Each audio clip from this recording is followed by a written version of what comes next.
And good evening, everyone. This is the Rooftop Sports. I am finally back for some Mariners baseball. It has been a while since I've actually done a full game, and my absences was due to, of course, the whole do not quit your day job. But to help this channel and prevent some of those things I'm missing out and prevent me from missing out on these shows, hit that like button, subscribe, hit that notification, and also donate to Rooftop Sports, whether it's through the YouTube Super Chats or also donate to my Venmo. And here it is. Now, today we've got the Seattle Mariners against the Detroit Tigers. And on top of the fact that the Mariners did lose last night, they lost to the Tigers off a guy with a 5+ ERA, very frustrating. But today it's not going to be any easier. The Tigers have their star pitcher in Tariq Skubal, who is arguably the best pitcher in baseball. And the Mariners have the best pitcher of their own in George Kirby, which this is a possible fight for the Cy Young kind of matchup. It's not going to be easy because Tariq Skubal has a very impressive arsenal of pitches. He likes to pitch a lot of those fastballs, mix it up. He's also got a nice sinker, and he's got a little bit of a curveball. So it's going to be a very difficult game for the Mariners. And on top of that, looks like the Houston Astros also won today. They beat the Texas Rangers. So that means that the Astros now have tied for the division. And checking out the score, it was 6-4 when the Astros did win. So the Mariners are going to have to figure out a way to win this game against one of the best pitchers in baseball. Now, for the starting lineups, here is who we've got. We've got Victor Robles, one of the best players on the Mariners right now. Randy Arozarena, Cal Raleigh. Justin Turner, surprisingly, is back after a little scare that he got hit in the hand. Jorge Polanco, Dylan Moore, Mitch Haniger, Mitch Garver, and Leo Rivas as shortstop. So it's going to be a pretty thinned out lineup today. I don't know how to feel about this one. You can tell that Scott Service is going all about the matchup. Like, honestly, I would have liked to see Luke Raley pitch today just to see if he can do anything against Skubal, because I don't think Mitch Haniger is going to do any much better, because he actually does do better against the righties. And I would like to see if, and of course, and unfortunately got Mitch Garver, he's playing, and got Cal Raleigh as catcher. So here's the problem with that is, if Mitch Garver gets injured, that means George Kirby is going to be forced to bat. So I don't think that this isn't exactly an ideal lineup for the Mariners to be competing with. So I'm going to be frank and honest that I don't know if the Mariners are going to come away with a victory on this one. Got 6 minutes till the game, and we're going to take a look at the betting odds for the Mariners and the Tigers. I'm guessing that the Tigers are going to be the favorite today. And let's double check. Surprisingly, the Mariners are actually the favorite. I actually would have put money on the Tigers if I was at the casino. I mean, I would think that the Tigers are heavily undervalued. It's a +125. So that means the Mariners are the favorite, which I don't buy that one bit. Did the gamblers not pay it? They don't really pay attention to things, don't they? They just base things on probabilities. But regardless, I'm looking forward to cover this game for the Mariners, and hopefully the Mariners can figure out a way to win. And we're going to go over how many games that I have done for the Mariners this season.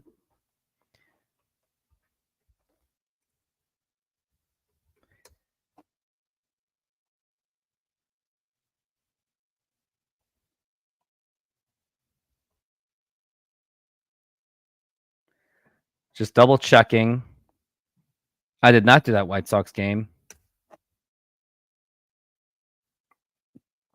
I didn't do any of the Phillies game. Man, I haven't done, until that Phillies game, I hadn't done a game since the Astros game. So I had quite a bit of a non-attendance streak. It ranged from all the way to 12 games in a row up until the Astros game, and now I'm back against the Tigers. So that's going to be 40th. This is my 40th streaming of the season. Let me make some adjustments on my attendance.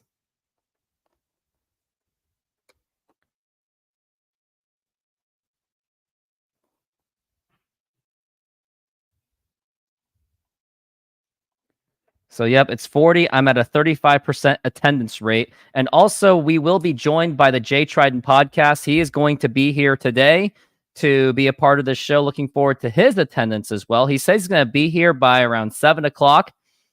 So we'll be looking forward to his presence, as he really does make the show much more fun. And as you can see in the standings, the Mariners and the Astros are neck and neck at the division lead, since the Astros did win today. So the Mariners absolutely have to win if they want to keep their division lead.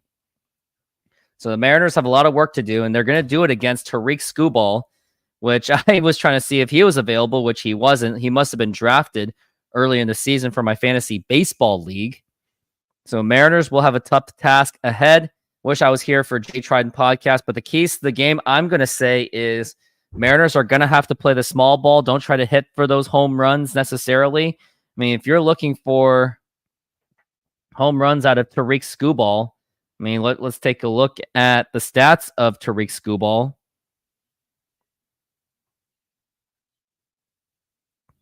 How many home runs have Skubal given up? He has given up 12 home runs. And George Kirby, he has given up 11 home runs. So we may not even see a lot of home runs today. So hopefully George Kirby will be up to the task to go up against this Tigers team that does somehow dangle, at least cause trouble with the rest of the competition in the league. They are not the worst team in baseball, but they're certainly not a good baseball team either. But they do give teams a run for their money. And I expect the Mariners to have trouble tonight, unfortunately speaking. And looking at the injury report, Dom Canzone, his ETA is August 11th. Taylor Dollard, if anyone cares, they say August 11th, which I don't buy that at all. Gregory Santos is by the 16th.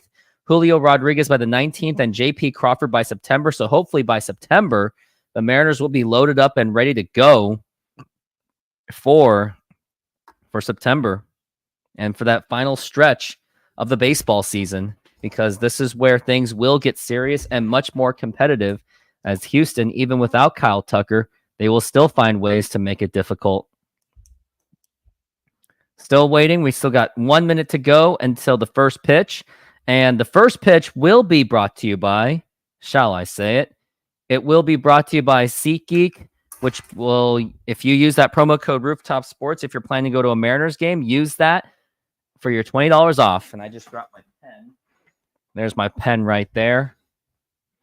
And if anyone's in the comments, please put what you think are the keys to the game for the Mariners to win this game against the not the Houston Astros, the Detroit Tigers. So that way the Mariners can maintain that division lead, which they will absolutely have to do so.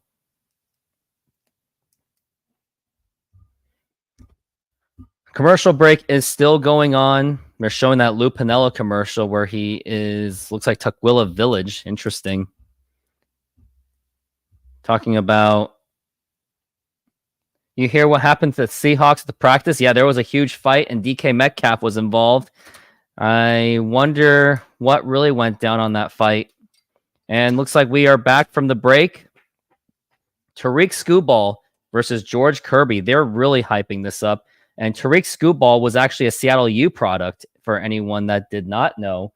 Now I really got to look up what his stats looked like in the minor league days when he played in college. Let's see. Tariq Skubal was a student.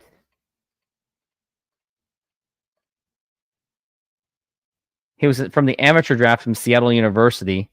And George Kirby, he is going to be the pitcher for the Mariners, and they are showing the intro, and looks like we are getting underway real soon for Mariners baseball.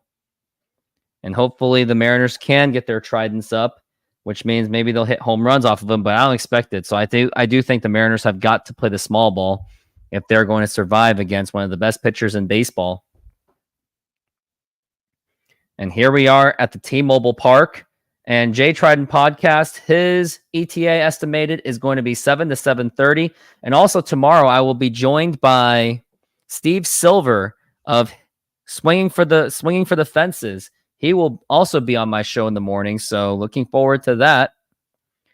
It looks like we got dogs going into the stadium. So if you're a dog owner, keep your dog safe and do not lose your dog, please. Let's not lose dogs, because losing dogs is nothing more than depressing.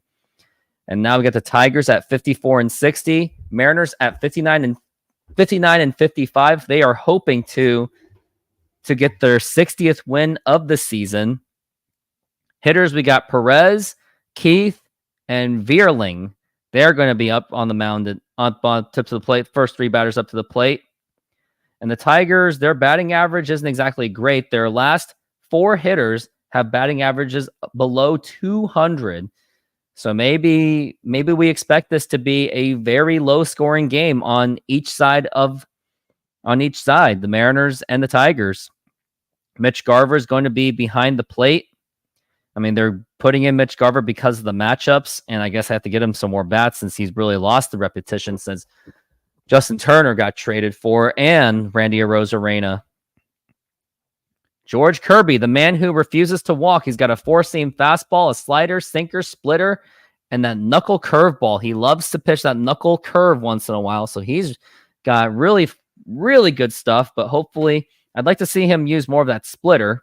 And now we're going to get ready for our first pitch. And again, it's brought to you by SeatGeek, Rooftop Sports, promo code for $20 off. And now we are getting into that first pitch, and here it is. And that is a strike, and we are underway here at T-Mobile Park. Wenceel Perez batting .246 with 8 home runs and 31 RBIs. And now we're looking at the 0-1. And now here is the pitch. And that's going to be outside for a ball, hanging at a 97-mile-an-hour fastball. Last 13 games, Wenceel Perez, 157 with 2 home runs, 9 strikeouts. 9 strikeouts in 13 games. And now Kirby is the set. And now here is the 1-1. And a swing and a miss, topping out to a 98-mile-an-hour fastball. And we are looking at a 1-2 count. Wenceel Perez is 2 for 4 in this series, so he did contribute well for the Tigers yesterday. And now we are looking at the 1-2. George Kirby is ready. And here is the pitch. And that's going to be fouled back. And that's going to still be a strike 2. One thing I really hope is George Kirby stays on the mound as long as possible. I mean, I would say Scott Service should let him go into the 90 pitches range. And now we are getting the set. And now here is the pitch by Kirby. And that's going to be low for a ball. 2-2 the count on Perez.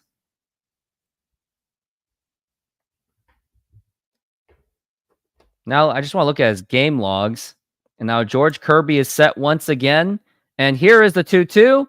And that's going to be fouled back. And Perez is fighting it off. Kirby has only pitched 100 pitches above only once this season. That was May 13th against the Kansas City Royals. And now we are looking at the 2-2 so far. 6 pitches in for Kirby on 1 hitter, which is not exactly ideal. And now we're looking at the 2-2. He gets his sign, and now here's the 2-2. And now here's a fly ball drilled to right field. Forget about that one. That's a home run by Perez on a 2-2 count. And the Tigers have now taken a 1-0 lead. And I think my energy level just went from here, and now it's pretty much just gone. Just like that. Tigers now lead it 1-0. And that was just absolutely drilled. The moment I saw that hit, I was like, yep, that baby is gone. That was Perez with a home run. And you just knew that it was gone immediately. Like, it was an absolute bullet. And also the Tigers are 41-20 when they score first. So not good. The pitch, and that's going to be a ball. And George Kirby's having problems with his location right now as he goes up against Colt Keith, who's batting second in the order. Colt Keith is batting .252. And now here's the pitch. And it's going to be low again for a ball. And by the way, there is no outs right now. And the Tigers are leading at 1-0. I mean, are the Mariners really going to get swept by the Tigers? That's how I'm already feeling. Colt Keith is one of the rookies. He was one of the good rookies. And now here's the pitch. And check swing, did he go? Yes, he did. 3 bad pitches in a row, but this time George Kirby gets away with it. And now we're looking at a 2-1 count.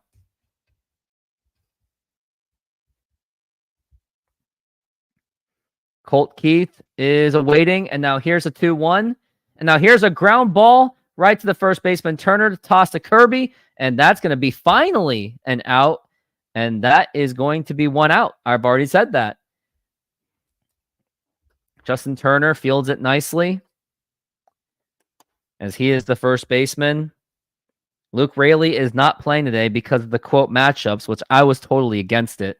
Yes, he's not hitting well against lefties. The thing is, he's got to be allowed to be at least give it a shot, because you just never know when injuries are a thing, and then you will be forced to play Luke Raley through injuries anyway. And now here is Vierling. Here's the pitch, and that is a strike. Let's go to the splits. I'm going to look at the splits on Luke Raley. Against lefties, he's a career 193 hitter, so still not exactly good. So maybe he's a platoon at best. And now here's the 0-1, and that's going to be outside for a ball.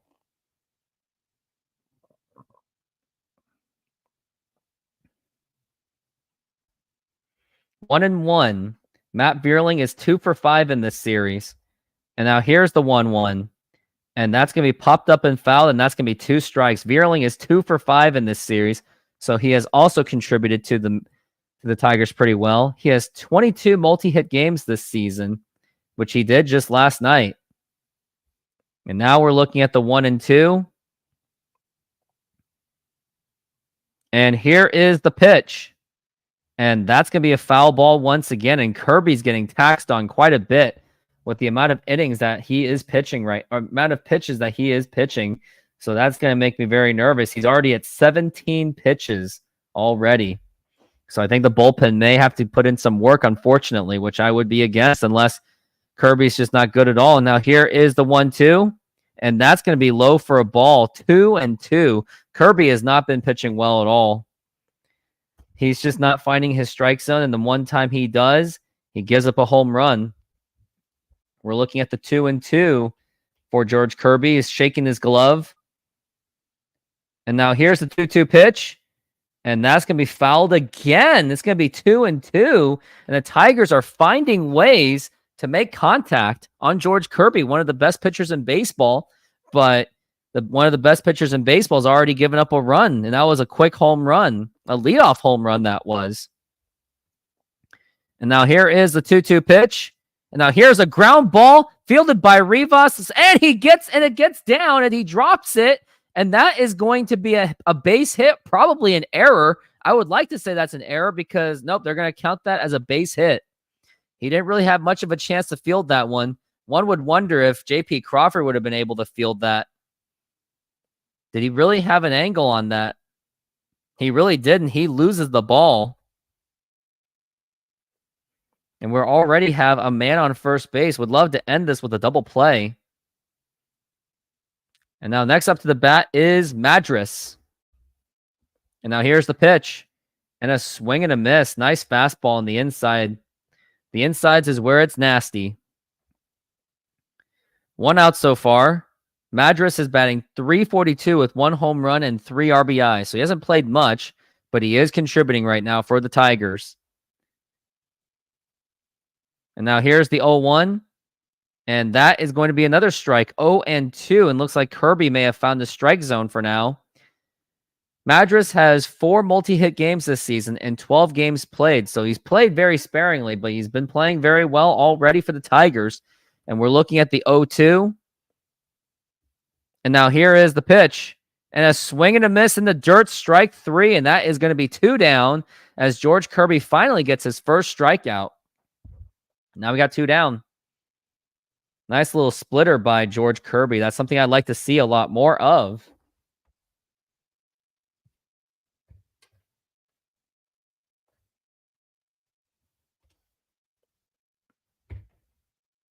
And now he's batting. And now we got Gio. He is up. Urshela.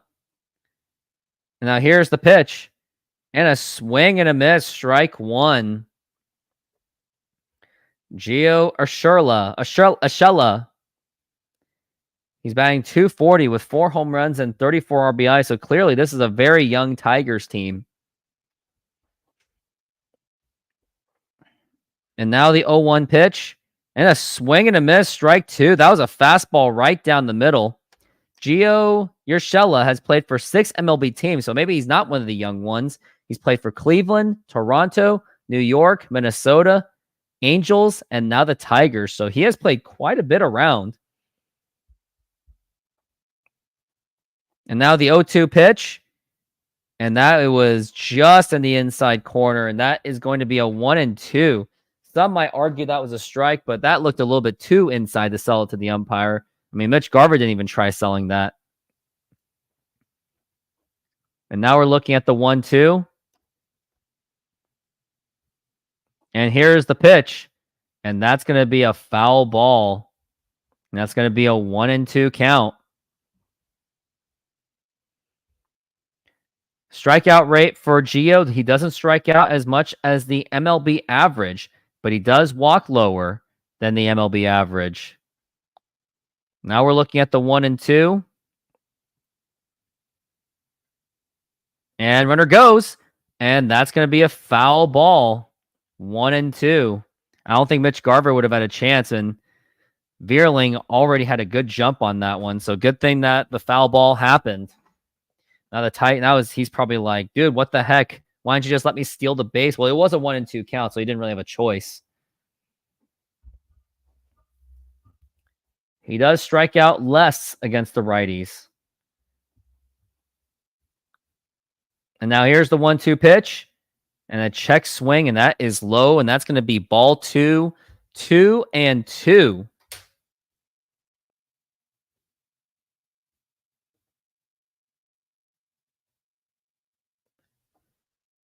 And now we're looking at the 2-2. And the throw to first. And it's not in time. George Kirby looking to get out of this inning as he has 27 pitches. I mean, if he pitches like at this same pace, he's gone by the 3rd inning, unfortunately. And now we're looking at the 2-2. Kirby is really shaken. And now here's the 2-2 pitch. Now here's a ground ball right to Rivas. The throw to first. And that's going to be in time as the side will be retired. But unfortunately, the Mariners do start trailing already. And we go to the bottom of the first. It is still 1-0 Detroit.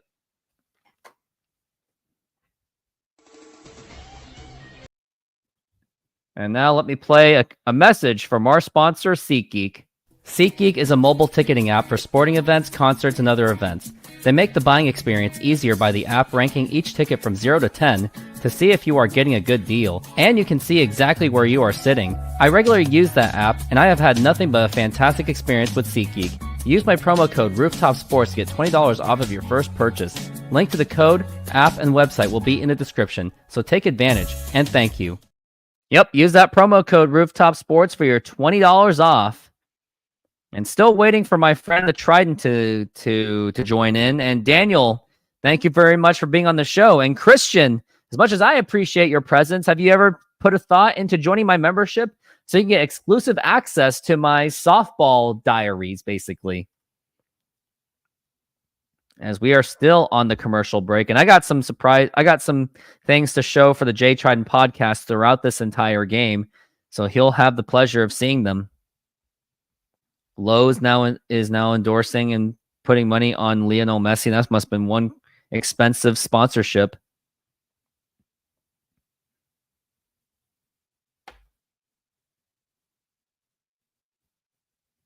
They're already advertising the back to school campaign in Kohl's. And we are back from the break as the Mariners are already down 1-0.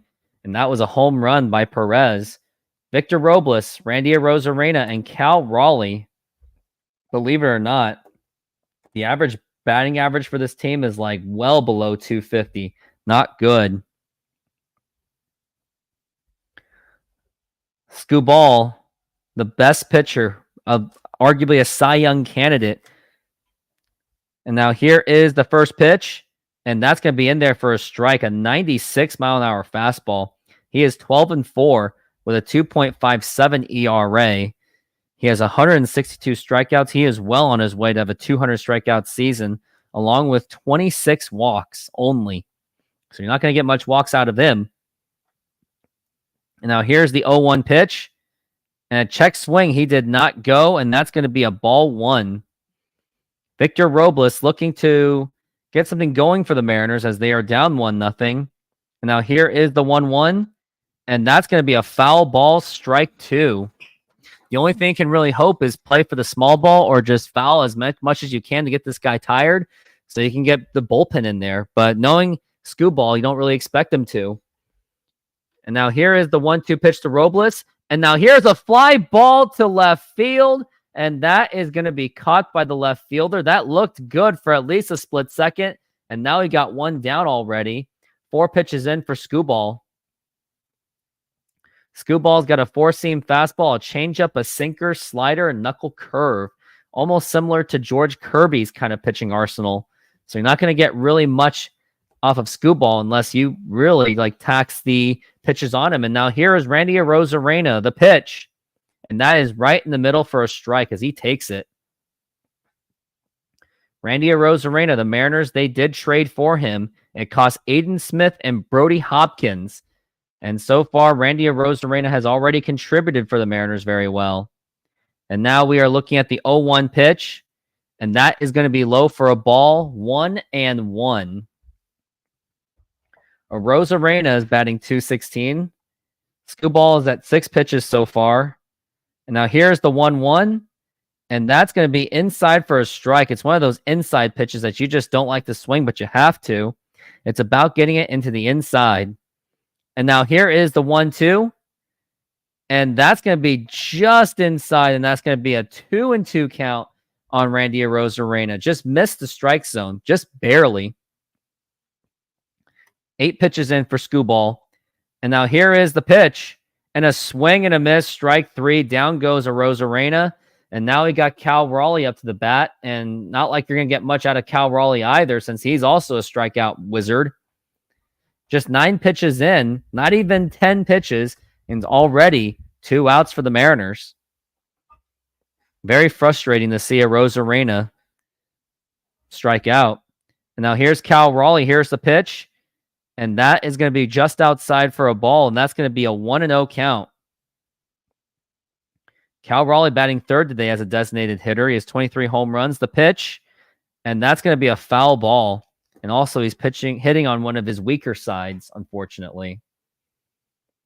Really want to see what his splits are for Cal Raleigh. And now we're looking at the 1-1 pitch. And a swing and a miss, strike 2. He is 0 for 3 in this series. He struck out twice. In his right-handed side, he's a 168 hitter with 10 home runs and 23 RBIs versus his 13 home runs, 44, batting .227. Still strikes out a lot, though. Now here's the 1-2, and that's going to be popped up, and that should do it for this inning. Second baseman is there. Right fielder is there. And he makes the catch, and that's going to retire the side.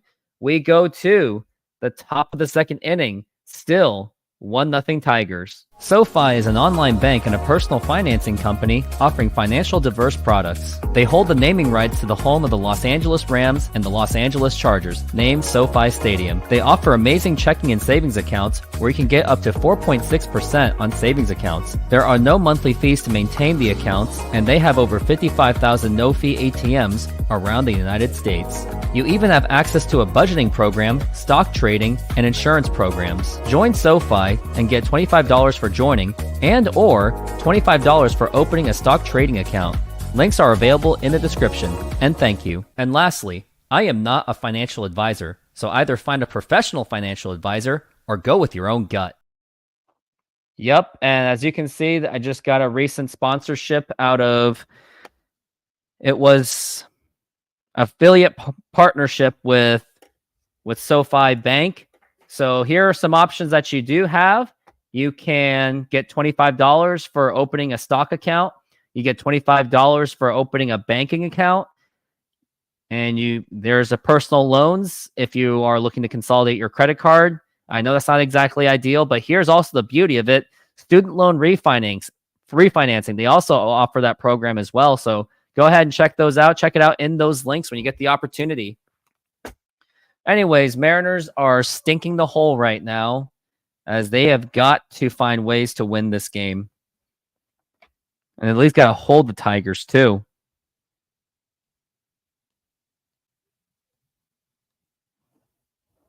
And we are back from the breaks. George Kirby, he had struggled in that first inning, gave up that home run to Perez, but now he's got to figure out a way to get out of this inning quick.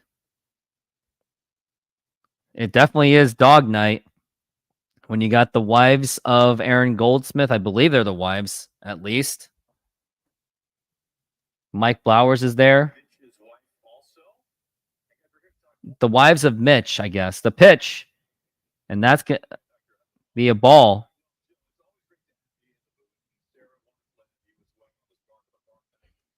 We're talking about a 1-0 count. Jill Service and Sarah Garver. The pitch. And now here's a fly ball to center field, and that's going to drop in for a base hit as Robles let it drop. And now we've got a man on first base.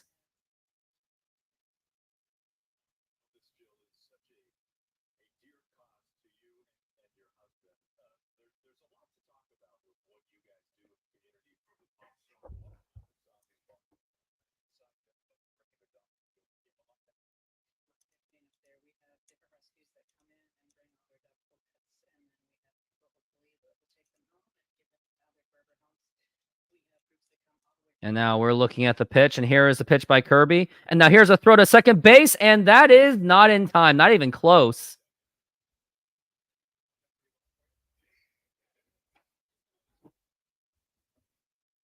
Jill Service and Sarah Garver are in the press box right now with Aaron Goldsmith and Mike Blowers. And now here is going to be the 1-0 pitch. And that's going to be outside for a ball. And Kirby just cannot find the strike zone. Don't be feeding that human food, girl. I have 2 dogs. I'll never feed them human food. And we're looking at the 2-0. Now here's the pitch. And that's going to be inside for a ball. 3-0.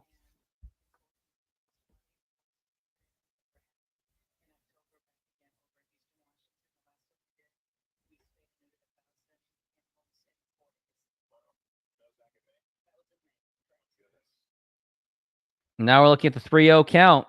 And that's going to be right in there for a strike.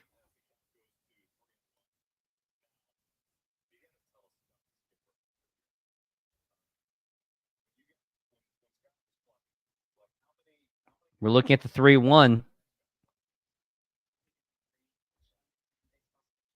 The 3-1 pitch.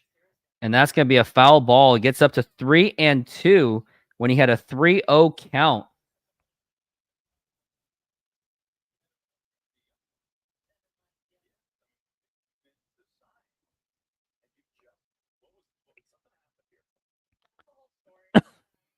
We're looking at the 3-2 count by George Kirby. And now here's the pitch. And that's going to be ball 4. Take your base. And now you got runners on first and second with nobody out. Mariners are just in absolute trouble.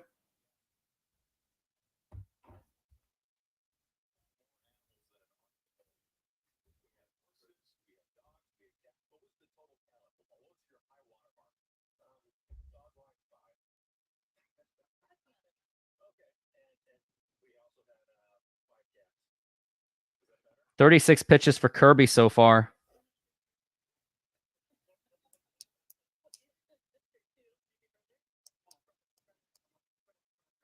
Now here's the pitch. And a swing and a miss. Strike 1. Still waiting on the Trident to make it to the show. Take your time, Trident. We're looking at an 0-1 count. And here is the pitch. And that's going to be outside for a ball. 1-1. 38 pitches so far for George Kirby. He's already halfway to the point where Scott Service would normally pull him out, so not good.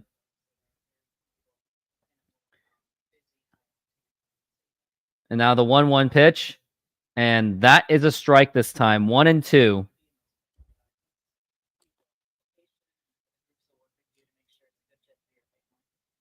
It's Rogers that's up to the plate. He is the last guy.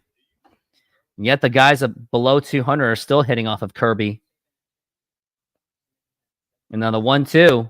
And a swing and a miss, strike 3. That is going to be strikeout number 2 for George Kirby. And now he got 1 down.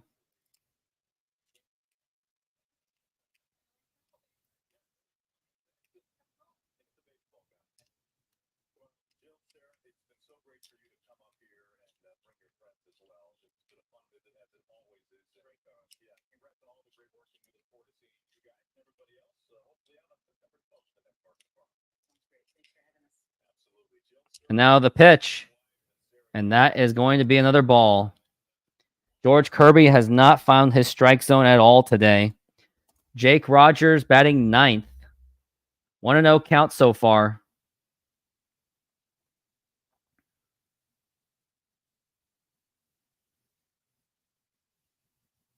Now here's the pitch. And now here's a fly ball to left field going in the foul territory. And Rosarena is there. He makes the catch, and we got 2 down. Good catch by Rosarena. He had to run all the way to foul territory to catch that.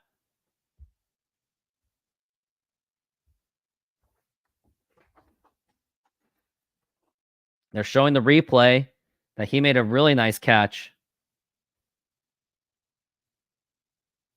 And now it's back to the leadoff. I believe it's now Perez up to the plate. And Perez, he hit that home run earlier in the game, which is why nobody's watching this show right now. Wencel Perez, he's batting leadoff. 42 pitches for Kirby so far. And now we're looking at the pitch going to be from Perez. And now here's the pitch. And that's going to be outside for a ball. That's going to be a 1-0 count. Wencel Perez batting .248. I have a feeling the Mariners don't really win with the dogs. And now we're looking at the 1-0 and the pitch. And that's going to be a strike, 1-1.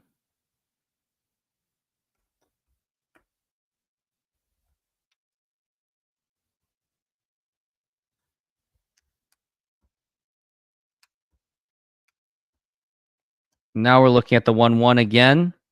And here's the pitch. And that's going to be low once again. It's going to be 2-1. George Kirby is just not finding that strike zone.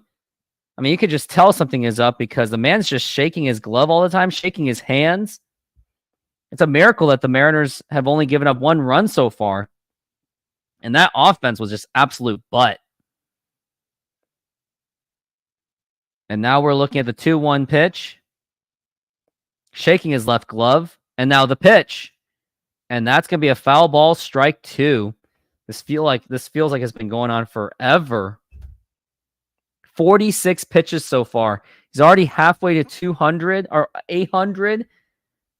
And it's only the 2nd inning. So at this rate, Scott Service may pull him out after the 5th inning if George Kirby's even lucky. And now we're looking at the 2-2 and the pitch. And that is strike 3 called, and that is going to be strikeout number 3 for George Kirby. We go to the bottom of the 2nd inning. There were no runs. There was 1 hit, 1 walk, 2 men left on, and we go to the bottom of the 2nd inning.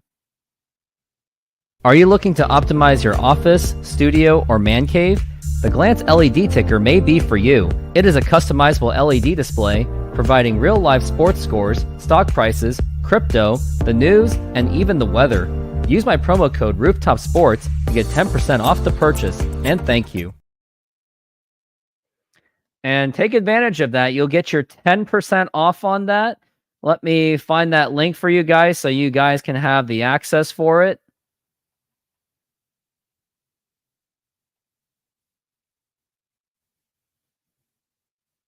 All right, here it is.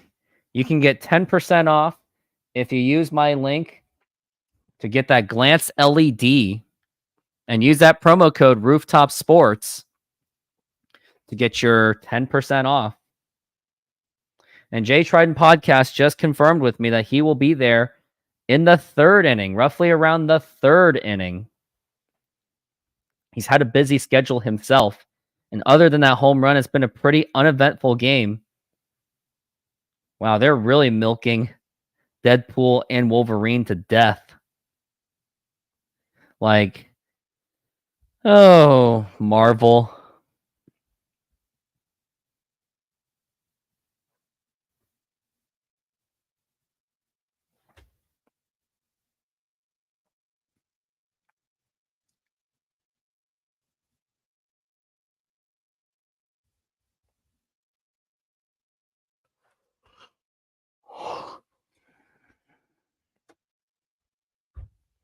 And now we are back from the break. Most 0-2 counts is Tariq Skubal. Now here's the pitch to Justin Turner, and that is a strike. Skubal is at 97, 0-2 counts. And now here's the 0-1, and that's going to be low for a ball. That was a nice hanging curveball. Justin Turner, batting cleanup, also one of the Mariners' trade acquisitions right before the trade deadline. And he has played decent. Now the pitch and a swing and a miss, and that is a 1-2. He really wanted that one. That was a good pitch to swing too. And now we're looking at a 1-2 count. And now here is the 1-2. And that is outside for a ball. That is a 2-2. Justin Turner this season batting .256 with 7 home runs.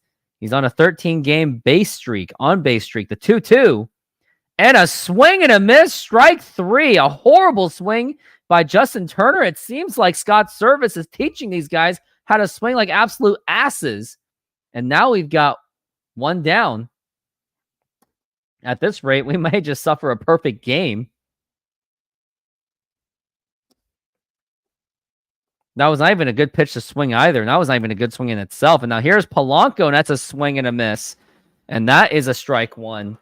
I mean, this game, I can't believe I forgot to go to the casino today and put money on the Tigers. I really should have. And now here's the 0-1. And that is low for a ball, 1-1.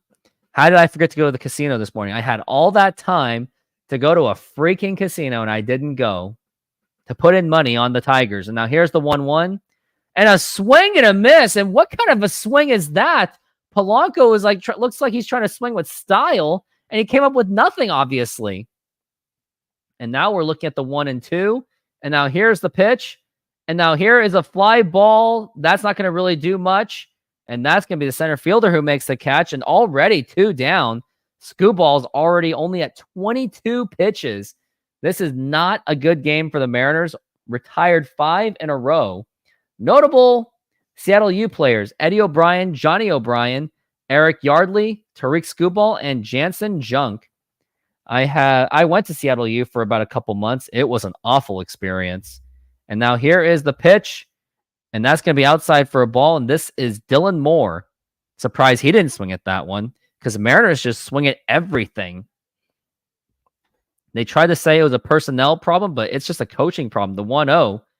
And that's going to be popped up, and that's obviously playable. Right fielder is there, and he makes the catch, and that's going to retire the side. We go to the top of the third inning, and again, there is no score. Modern Exterior Solutions is a fully licensed and insured full-service exterior renovations company serving Seattle and East Side communities. We know that a home is one of your most important possessions. That's why we're committed to providing high-quality, affordable home renovations for each customer's individual budget. We're diverse enough to meet the challenges of any project you put in front of us. Our workmanship minimizes the use of third-party services, and our team works together to meet all your deadlines. Anytime there's a challenge, we work with you to find a solution. We're proud to work with distributors of quality brand products with durable, ample protection from the elements for a variety of applications, including James Hardie siding and trim. Talk with us today about your project's needs, and we can help you solve all the challenges along the way.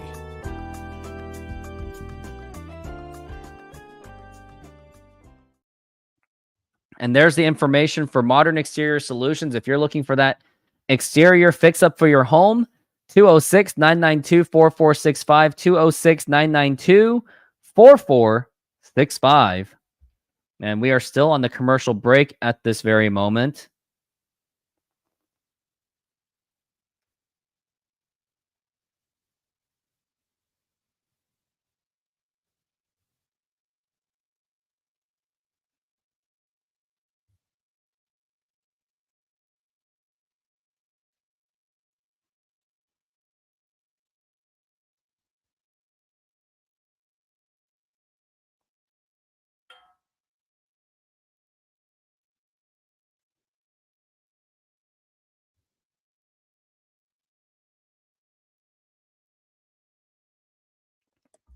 And we are back from the break.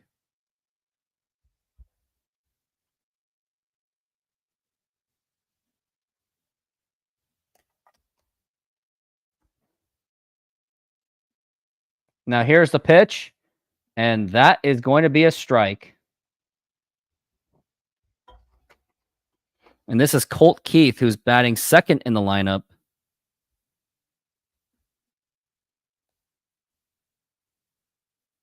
And now here's a ground ball right to George Kirby, the throw to first, and that is in time.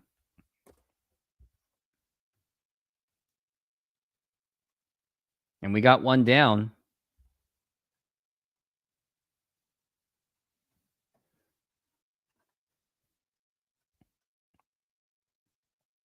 And now we got the third batter on this team for the Detroit Tigers. This is going to be Vierling, Matt Vierling, who got a base hit last time.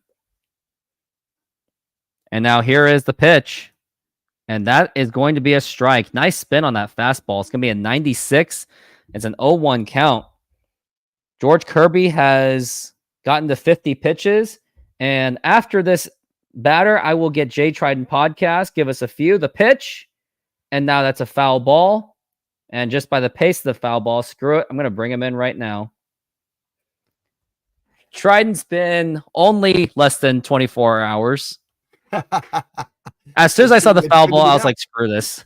Right. Well, there's already been a bunch of foul balls, it seems like. So might as well just get this going. We're off to a great start. First pitch, not first pitch, but first at bat, the 0-2. And Mitch Garver drops it, and that's going to be a 1-2 count. What's concerning is George Kirby's already past 50 pitches, so you would imagine that the bullpen's going to be having a really busy day unless he can bring those pitches down or at least leveled. Yeah, that's the problem now. You know, he's already, you got to figure at best you're looking at 6 innings, and Scooble's at what, 20 pitches through 2? Barely 20. And looks like Vierling just got another hit, so that is going to be the second hit of the day for him. And they're talking about fireworks nights. It seems like Mariners have more fireworks nights than Mariners playoff wins at this point. And Bark in the Park nights. I wonder what the Mariners' record is in Bark in the Park. I think every time I see a Bark in the Park, something goes badly. Actually, this year, I think they've only lost one Bark in the Park. They've actually been, like, oddly, it's been one of their things. They're like, they have a lot of them. So I don't know. Bobblehead, they're about split. The Hall of Fame celebration days, they're atrocious. Yeah, those are the ones where they always seem to blow it. They can't honor them. I would just tell them to do those kind of nights when the Mariners are not even in playoff contention. And now we're looking at the 1-0 and the pitch. Nice strike, and that is a strike one. One thing I've noticed is George Kirby's had a difficult time finding that strike zone. And this is Blay Madras. Got a man on first base. That is Vierling. 55 pitches in for Kirby. Shaking his glove. And now here's the pitch. And check swing fouled. And that's going to be a 1-2 count.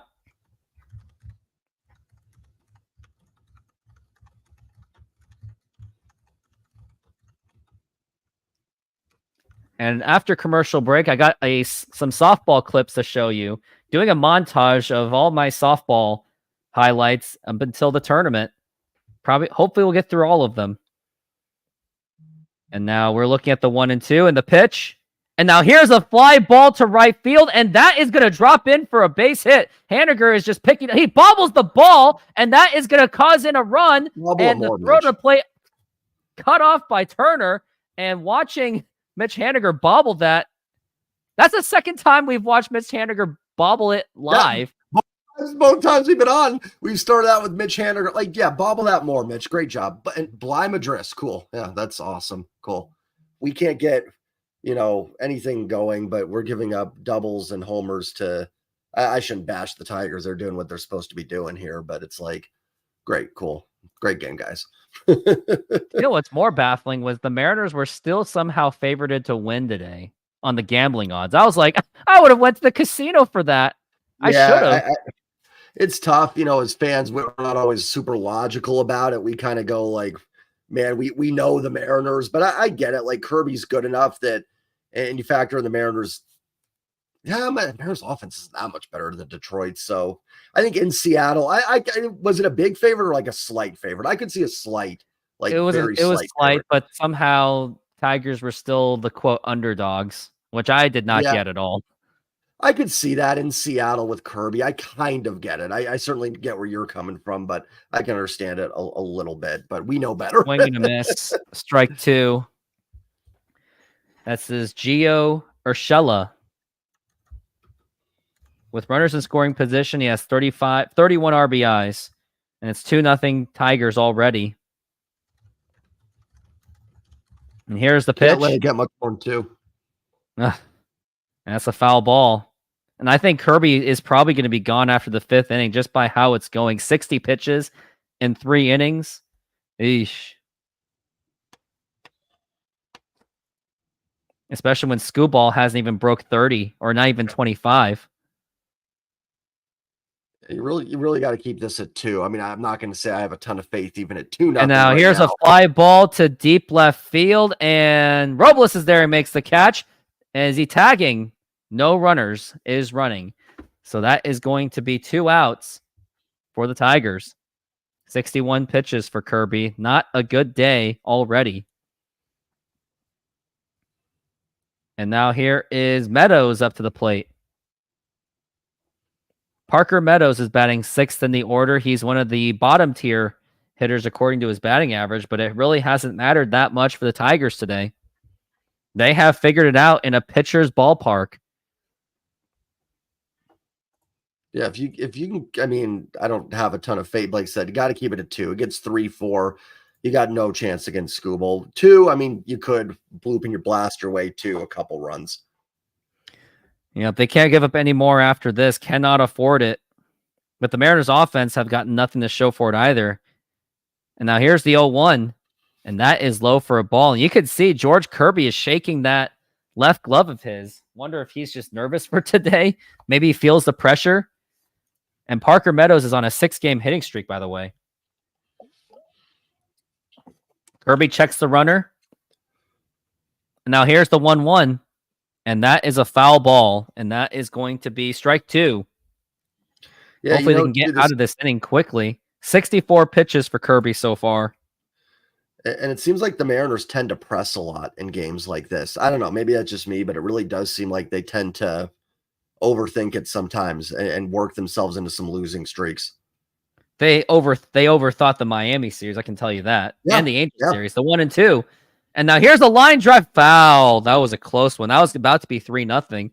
Like when that Miami series was coming, it was like there's nothing to overthink. They're a bad team, just play baseball, but then they seem to press too. The team, I mean, tonight's going to be a tough one to judge because of how good Scooball is, but like in general, you couldn't get down in this game. You really wanted to see Kirby shut him out, keep it 0-0, try to scratch out a run or two. This is exactly the opposite of what you needed to have happen. And it happened just by the first batter. And now Kirby is checking the runner once again. And the 1-2 pitch. And that is going to be low for a ball. And that's going to be 2-2. Parker Meadows does strike out 34% of the time, much higher than the MLB average. So let's make this happen. And now here's the 2-2. Swing and a miss, strike 3, and that is going to retire the side. But unfortunately, the Tigers do score, and that will make it 2-0. And we got a comment, ding, ding. Kevin Kirby, Garver already cost us with that bat, and now the glove. Good guy, though. And what's up with his offense only 1 week? Luckily, it's been 1.5 games. Don't count Wheeler. He's good. Is Kirby staying? I mean, staying in the game? Yeah. Are you talking about staying as in leaving? What are you talking about? Long term, tough to tell. Who knows? The game, yeah, he'll probably go, like Rooftop said, at least 5 innings, 6. Hopefully, he can have like a couple quick innings and go 6 would be. I mean, the pen's pretty rested, so that's not a huge deal. And if you're losing, then I guess, I mean, I care, but it's like, not as big of a deal. If you were up 2-0, I'd be a little bit more like, okay, let's see how long Kirby can go. But if you're down, it's not as much of a factor. What's up with the AL Central too? Have you like outside the White Sox, just because they're not really a major league team, but Kansas City is always like just so feisty against us. Minnesota kills us. Cleveland kills us. Yeah, like the weakest division in the league kills us. Well, the AL West might be the weakest this year, but in general, in conventional terms. Yeah. How do you take 2 of 3 from the Phillies and lose the first 2 against the Tigers? Baseball. It's baseball. I like, it's super frustrating. I agree. It's like, how can you beat the Phillies? Honestly, sometimes just who you play too. Philly was ice cold. We were fortunate. I shouldn't say lucky, fortunate we avoided their best pitchers. I mean, we faced Wheeler, but the first 2 nights you faced, I remember the pitcher the first night, Phillips, and then Allard, who's not very good, although he shut us down, honestly. So sometimes it's luck of the draw. Like the Tigers, I shouldn't say, because last night was an excuse. You needed to win that game, but you face Scooble tonight and everything. So it's tough. And Mitch Haniger takes one for a strike, and if we remember, he bobbled the ball, and here's the 0-1, and a swing and a miss. And not only is he bobbling the ball, he's swinging like butt as well. Batting .209 with 11 home runs and 38 RBIs. And I think I was the jinx. I said, Mitch Haniger is a very better sound right fielder defensively than Teoscar Hernandez, and then look what happened. Ooh, got a break. The 0-2. And that is going to be barely a ball. Looks like the umpire just felt that bad. And that's Scooball. I think that's 99 0-2 counts right now for Scooball. Major league leading 1-2. And a swing and a miss, strike 3. Not even in the strike zone. And another strikeout. Whoever has Scooball on the fantasy baseball team, congratulations. And I don't want to be like a Debbie. I hope they come back and win this game. It's not over, but man, they just don't look like they have any chance against Scooble. I mean, they just don't look. Garville homered out. I said that, but it's just like I just don't see it. I mean, I just don't see where. I don't know. You know what I'm saying. I got you. Mitch Garver is batting 166 with 12 home runs, 38 RBIs. Pretty expensive backup catcher, if you ask me. The pitch. And that is a ball, but supposedly Mitch Garver's supposed to be the specialist against the lefties with just a .230 batting average. Mitch Garver versus Tigers is a .260 hitter. The pitch, and that is a foul ball. Had a nice little exit velocity on that one, but these are the best swings we've seen. There, that is probably the best swings we've seen out of Mitch Garver. He is 1 for 6 in general. Mariners are 1 of 6 with 10+ home runs this season. I don't get that. The pitch, and that's a foul ball. Garver's 1 of 6 Mariners with 10 home runs this season. Okay, yeah. I read that wrong.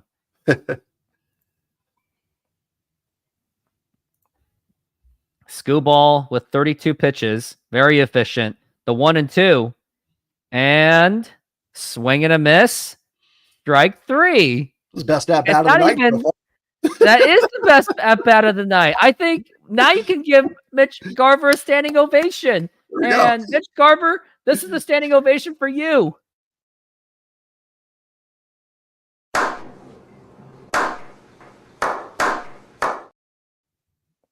And now here's Leo Rivas. Oh gosh. Great. A minor leaguer, a AAA player going up against the best pitcher in baseball. Great. This is awesome. And the 0-1. Oh, look, another swing and a miss. What's new? They're just like swinging at will. It seems like they're just desperate to just get a home run off of them. But I told them to play the small ball, but they're just trying to tank it. They're trying to see if they can get to a 97-mile-an-hour fastball. The problem is they just well, I mean, it was hit hard at least. Yep, went right to the second baseman, and that's going to retire the side on a 100-mile-an-hour fastball. At least you have the Mariners homer going, well, at least he hit it off 100 miles an hour. That's improvement. Yeah, right. I mean, now let's get mind their swing decisions tonight. He's throwing strikes. The issue is they're just not good. You know what I mean? It's not so much on a problem with what they're doing. They're just not good hitters. There's not. Anyways, I'm finally going to show it. My softball highlights, and this was from the first game of the season back in June of 2024, obviously. Here it is.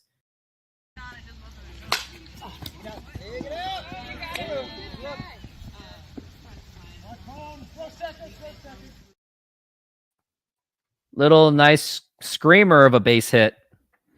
So it's funny while you were doing that, because I have the game on my computer. So I switched screens, and you were talking about here's my first hit, and I switched over, and it was Paul Goldschmidt hitting a home run. So like the way you were nice timing. It sounded like it was you as Paul Goldschmidt. That'd have been cool. Like, look at Roof going deep in a Cardinals jersey. When I played Little League Baseball, I was the Diamondbacks of 2001, and they won the World Series. Angels 2002, they win the World Series. So I thought I was going to be like the good luck charm for them. So I got to play for the Giants, my father's favorite team, and I thought I was going to be the good luck charm.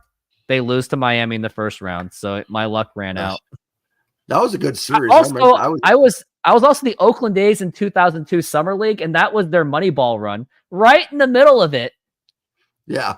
That was, man, there was a time, I was in the Bay Area during that time, that the Giants and A's were both really, really good. The Giants, I mean, they were completely different teams, but they were both, you know, we had some chances of a Bay Area World Series in the early 2000s. That Giants Marlins series was an underrated one.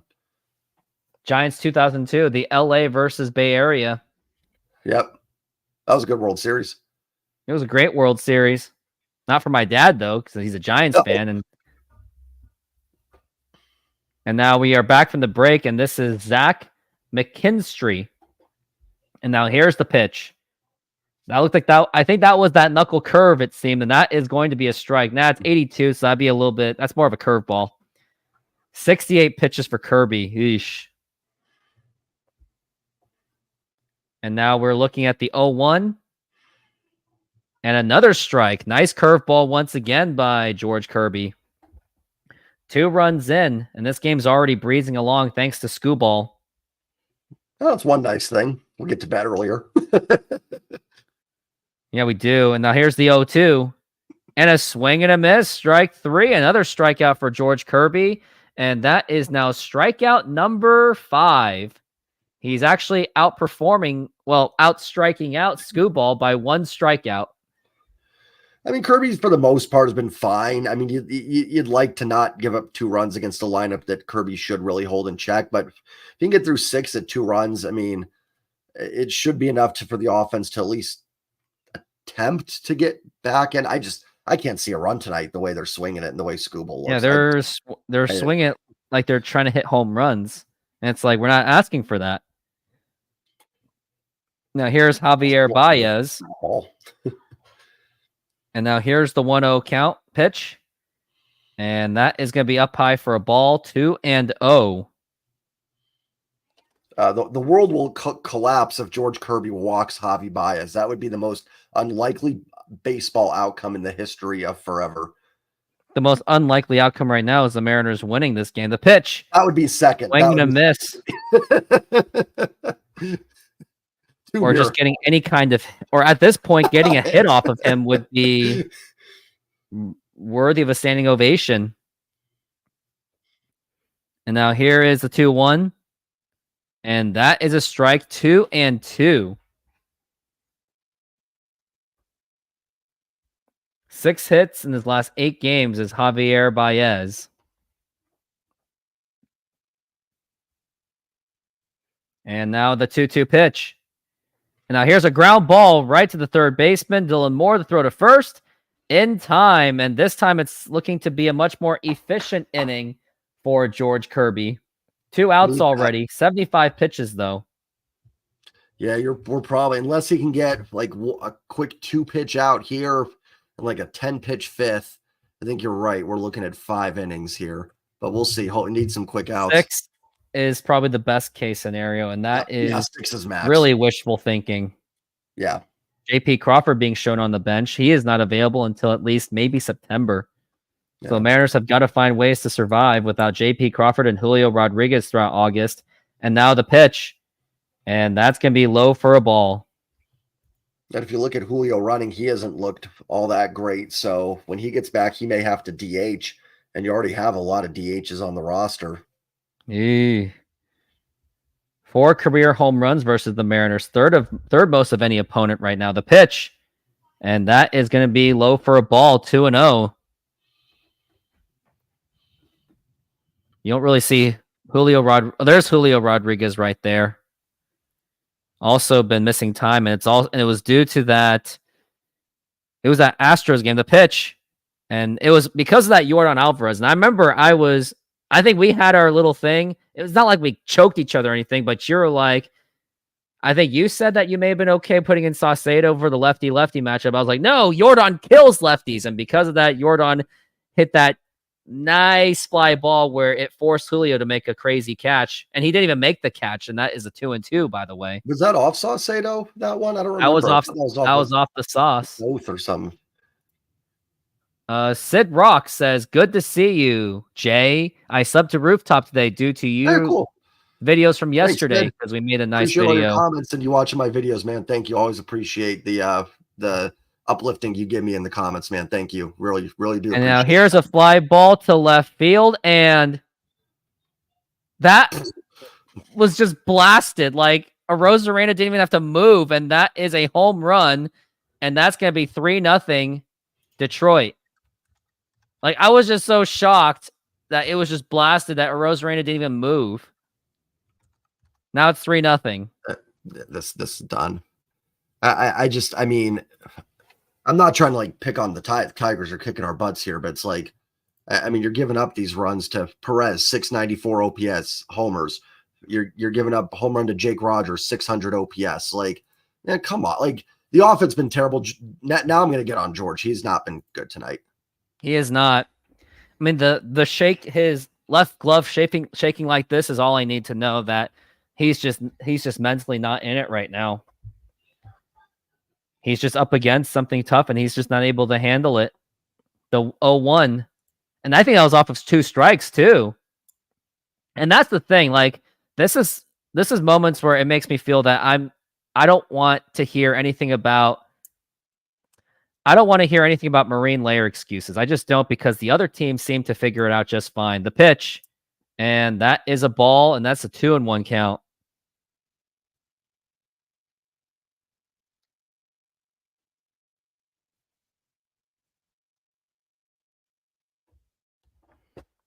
Two and 1 for Perez, who also hit that home run.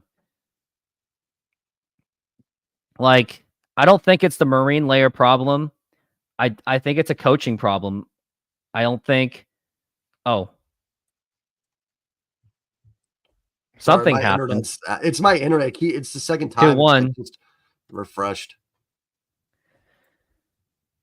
Maybe you missed it, but like, I know I've said it already, but I really don't want to hear anything about marine layers anymore.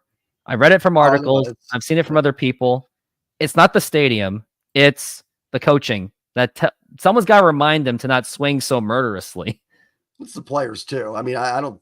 The stadium. I mean, the stadium certainly is more conducive to pitching. I think that's fair. But I mean, everybody's playing. Both teams are playing in the same stadium during a game. It's like golf when people complain about the course. It's like, well, everyone's on the same course, so it doesn't really matter. About how you handle the conditions. Yeah. I mean, it's possible it's the coaching. I'm not going to fully blame. I'll put some on the players. Swing and a miss, strike 3, and that's a strikeout for George Kirby. But the Tigers score again. And before we talk about more, because I got more things to say, here's another softball highlight from myself.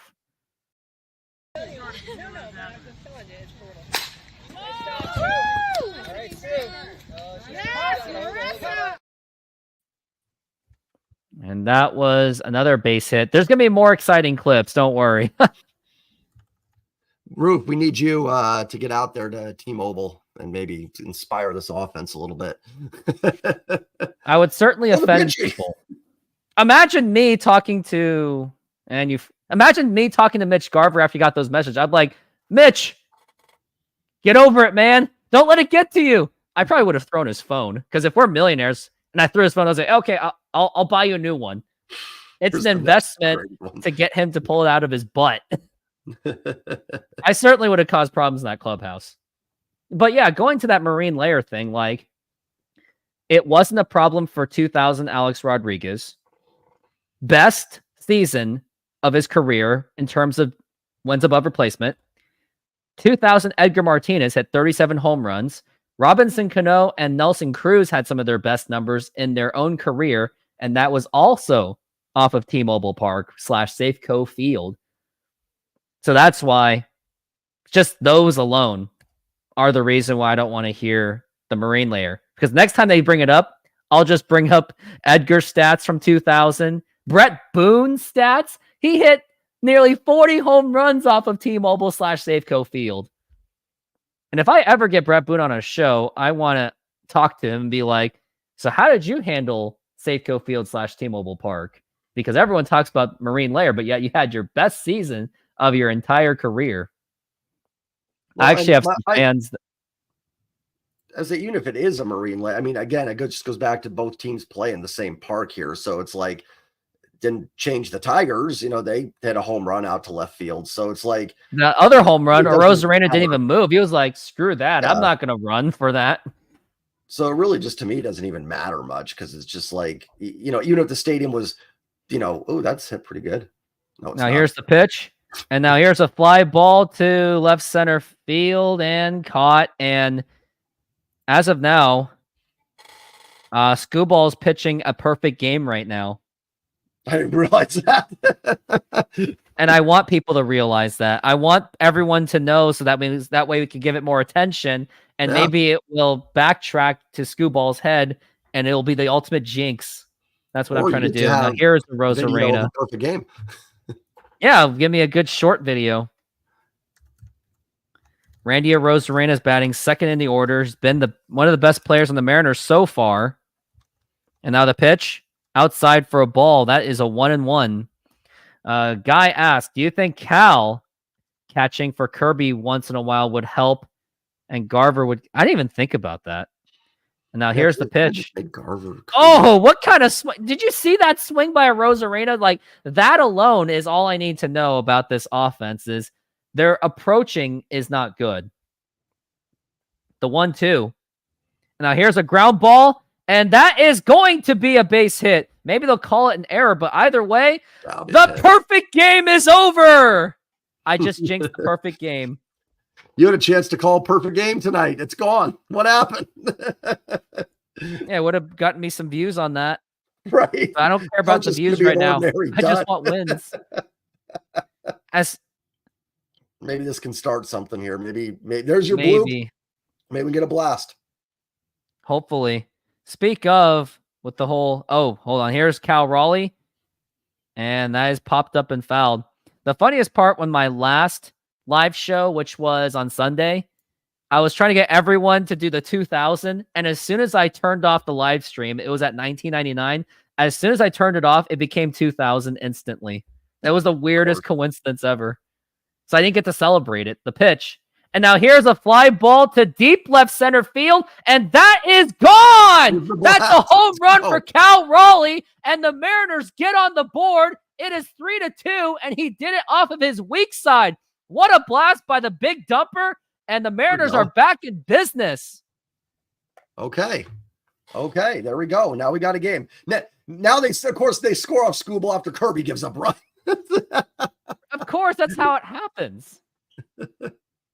But at least now I got something I can put on my YouTube short. Crushed. It was absolutely just bombed. Cal Raleigh was like, "Oh, that's got to be gone." And also, if you got dogs in there, protect your dog at all costs. Yeah. Otherwise, I'm gonna call it the package. To all your Mariner fans out there, protect the package at all cost. The dog is the package. Just like that's what the Secret Service refers to the president. Protect the package at all cost. The pitch. And that is a fly ball popped up. It looked like Justin Turner was greedy. Like, even a veteran like Justin Turner is somehow easily influenced by a guy named Scott Service. Like, somehow. And, oh, yay, we got Polanco. Woo! Polanco's up to the plate, also batting from his weak side. Because lefty-righty matchups. I know. I get it.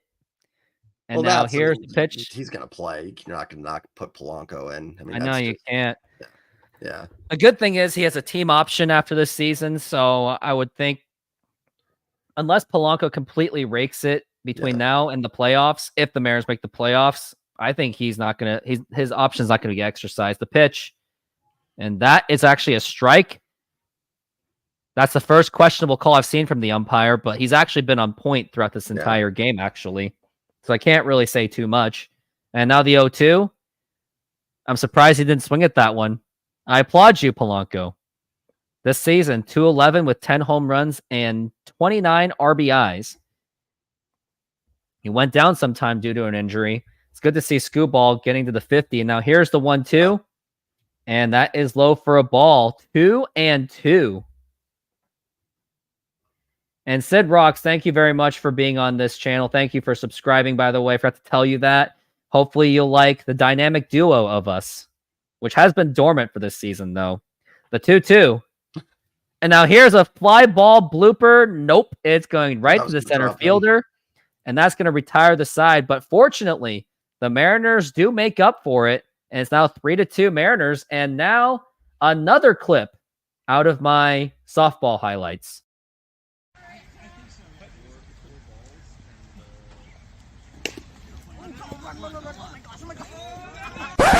Sadly, my cameraman accidentally hit the end button.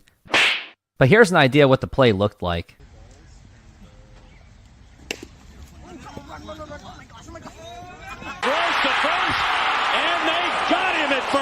I got the out, I swear. If you don't believe me, well, that's your problem.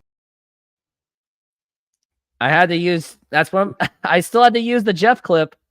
You went Mitch Haniger on us there, on bobbling it. And then if you were watching me on TV, you'd be like, Joe, it's right there.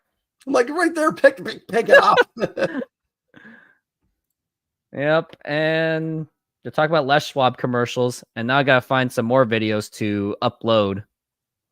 This will probably be my last half inning here. I do have to head back to Ouch. the So maybe if it gets something crazy late, I can hop back on. I'll let you know. Yeah, all good.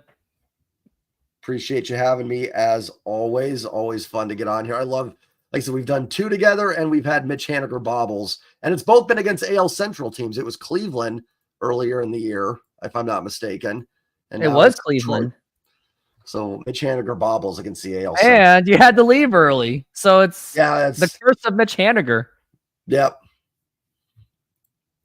Yep, definitely missed work from home. That made it a lot easier. We gotta find that whole day job thing's got to be solved at some point. When is it going to be solved? I have no idea. Retirement when we're 65, if I'm lucky. I hope not. That's why I have so much money in.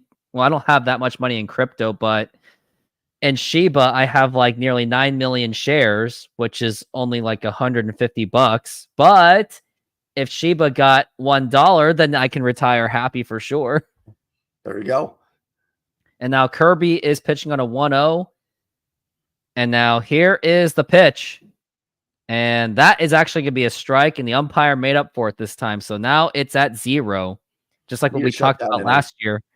Yep. I need a shutdown inning here after getting a couple runs. Got to keep them off the board, get the bats back out there. Now you're, again, just blooping a blast away from getting that lead. So got to keep them off the board. Huge inning here for Kirby. especially for a 1-1 count that we've got and 88 pitches. So I assume that this is going to be Kirby's final inning. The pitch, unless something amazing really happens, like if he gets out of it, like if it was like immaculate, like pop outs, then yeah, of course, you get one more inning. But knowing how this game has gone, like he may just go the full 5. That's it. That's pitch. Now here is a line drive, and that is going to be right off the glove of a Rosarena, and that's going to cause extra bases. Keith may actually go to third base. Nope, he's going to stay at second. It was a diving effort by a Rosarena. Could have gone either way, but it went right through him pretty much. It bobbled. It like top of his glove or something like that, and we'll see it in the replay. And they're showing us a nice line drive. It did pop out of his glove. It was actually that close. Maybe if his glove was a little bit bigger. Good effort. Kirby giving up more hard contact to a lineup that he needs to be better against. I mean, this especially for a lineup that's not even any good either. Yeah, I'm not trying to be, because Mariners' lineup's not great either. I'm not trying to be harsh on it, but no, you have to. This run. Yep. You're just saying as it is. The pitch. Yep. Now here's a ground ball and checks the runner, throw to first in time. And depending who the next hitter is, if he's any good, I would do the intentional walk to maybe get a double play opportunity so you can get Kirby one more inning. Now let me see who it is. Madris, and he swung the bat well, small sample, but he got the double. I mean, you could think about it. I would. I get where you're coming from. I get it. And then Urshela. I mean, that's what I would do in extra innings. Just intentionally walk him every time because you got nothing to lose, really. Yeah, especially if it's in the yeah, I agree. I think in some cases you set up the double play in the extra innings, you should just always walk the first batter. I guess maybe unless you have like a big lead, like 8-2, then who cares? You know what I mean? Because at that point it's like who cares if no one scores. But yeah, I actually agree. Some activity in the bullpen. Chargois. No surprise. We knew that was going to happen. The Mariners got him at a very cheap price. And they're still going to pitch to him. And the pitch. Nice nice pitch. And that is a strike. That was an 86. So that may have been like a little bit of a slider. Yeah. Madras is batting 400 with runners in scoring position. Yeah, small sample size. But like again, I would say walk the guy. But he's not going to. The pitch. If he walks him, I'm not going to be happy because I'm going to be like, you could have just intentionally walked with no pitches. Save the pitch count. Like if service is so much about saving pitch counts, then maybe do the intentional walk. But no.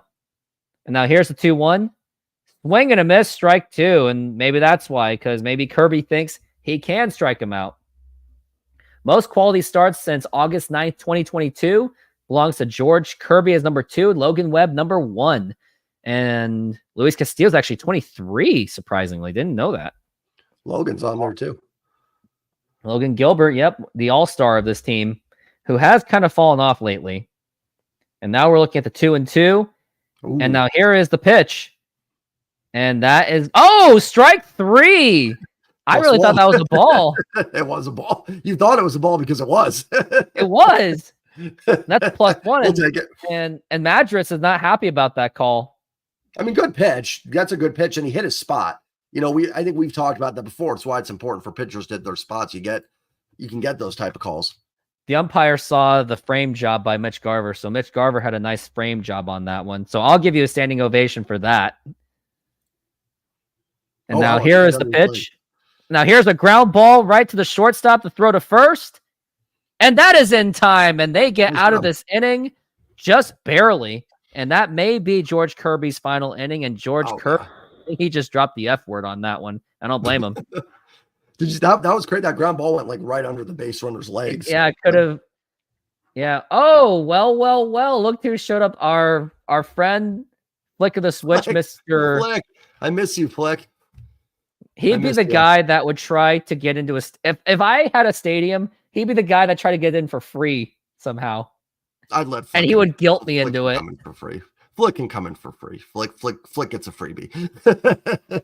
Lies. In case you missed it, everyone. Oh, you got to. Yeah, I got to get back to the fam. Everybody, Rooftop, always appreciate you having me on. I'll try to come back later. I'll see. how it's going and how the kiddos I would say if it's like really close, like as much as the JP Crawford walk off, you should. If it's a blowout, forget it. Yeah. Well, I don't want to break anything again this time either, though. So. Yeah, you do. It was the reverse jinx. True, it worked, didn't it? It did. See, there's always a method to the madness.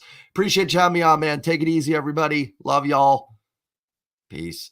Deuces. W, Roof. Bring it home. Bring home the dub. Let's bring it home. Later. Yep, sorry, he had to go because hashtag don't quit on your family. But yeah, flick of the switch, you are with me. And yes, I will be solo. I'm going to try to see if the Silver Man is still awake. I mean, it is 11 o'clock.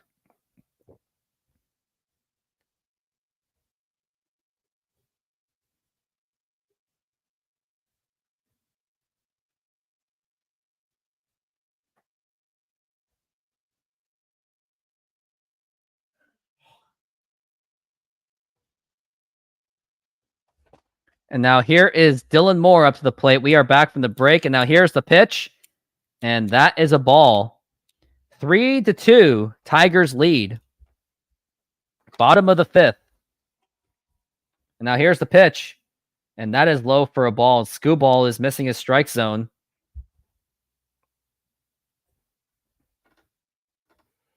And now we're looking at the 2-0. And now here's the pitch again. And now here's a fly ball. Not going to get anything done. The center fielder really hasn't had to run that much with the exception of that Cal Raleigh home run. And that is going to be 1 out. Dylan Moore got under it. Pints for pause, huh?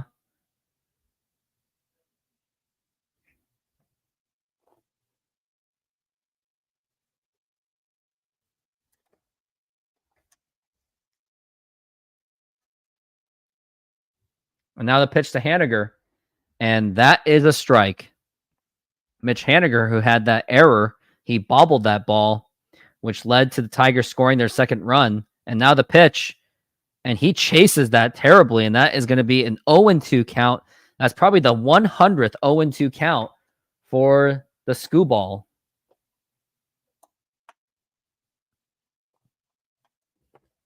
And now we're looking at the 1-2. And a swing and a miss, strike 3, and that is going to be 2 outs. I mean, we saw that home run out of Cal Raleigh, but it looks like things are maybe going back to normal, unfortunately.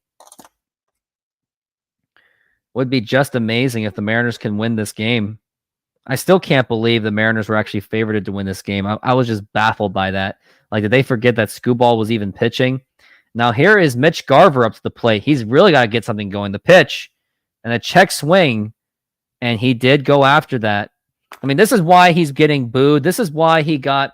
I'm not endorsing any kind of DTs or anything or death threats, but his swings like that is what triggers people to do it. I'm not endorsing it. I'm just saying that he needs to hit better. The pitch. And now here is a fly ball to center field, and that is actually going to drop in for a base hit. And Mitch Garver is going to second base, and the throw to second, and it's not in time. And that is how you get the crowd going, Mitch Garver. That's how you get the fans back. And you get in for a double. Wonder if you got the ovation. He certainly got fans cheering and standing, that's for sure.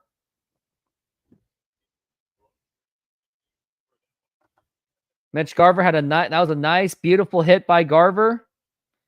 And now you got runner in scoring position. So the Mariners got a chance to do some damage, but it's going to be Rivas. It's going to be up to him. Don't expect him to do much, unfortunately. The pitch. And that is going to be a strike. Leo Rivas is batting 9th in the order. Yep, we got a tying run. And now here's the pitch. And that is low for a ball. How are you a Mariners fan if you don't live in the Pacific Northwest? You must love to be tortured. Are you talking about Jay Trident living in Arizona? I mean, I live in Sammamish, Washington. So I am a Washington guy since 93. Now the pitch. Swing and a miss, strike 2. Like, I'm going to say, you're not going to get much out of Rivas at all. I think you were still better off playing Josh Rojas. I mean, the matchup doesn't mean anything. Crimson, hey, how goes the game? The game's a stink hole right now. At least Cal Raleigh hit a home run to cut the lead to within 1. And now we got the 1-2. And now here's a fly. That's a foul ball. At least he's making contact. His first career extra base hit was a triple in his major league debut. Would love to see him do that again.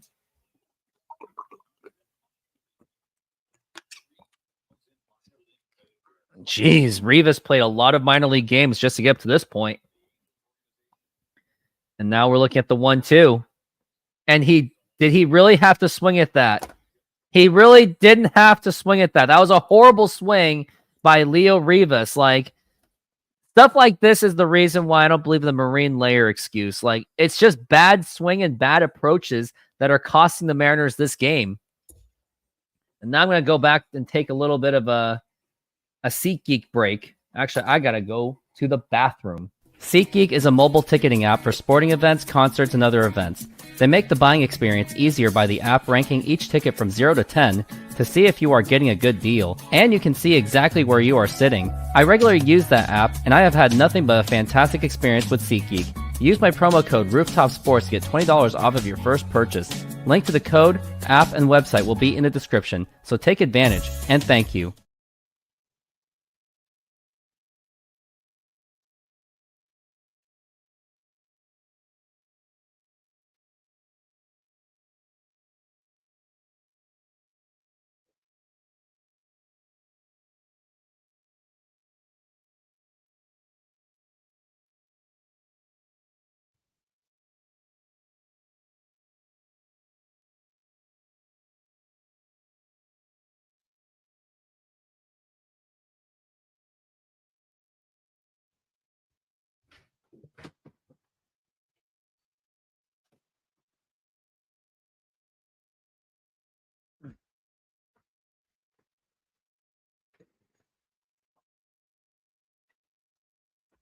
And I am back.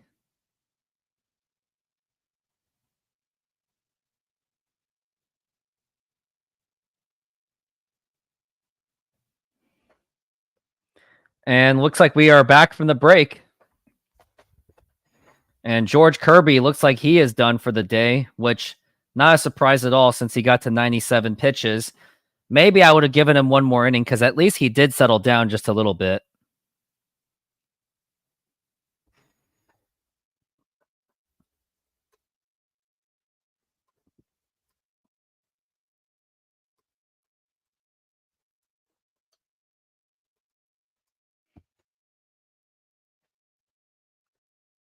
And now here is JT Chargois.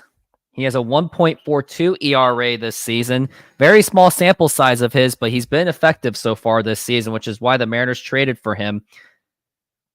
And now here is the pitch.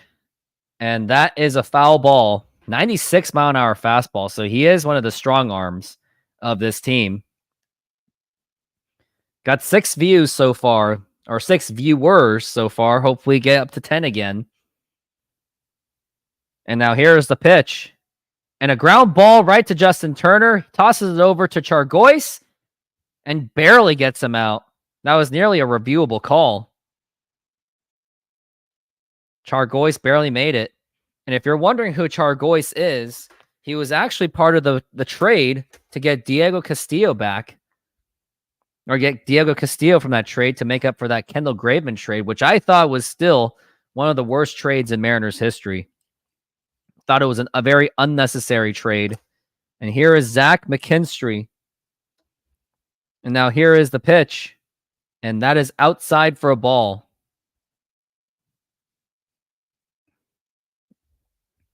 It's a 1-0 count for Zach McKinstry. Now here's the 1-0 pitch. Now here's a ground ball, and that is a foul ball. And I think if Chargois somehow pitches less than 10 and gets those 3 outs, he should be allowed one more inning because I don't want to burn through the entire bullpen that way. Because if it ain't broke, don't fix it. And now we're looking at the 1-1, the pitch. And that is a foul ball. That was a nice little spinning fastball right there by Chargois. And we're looking at the 1-2.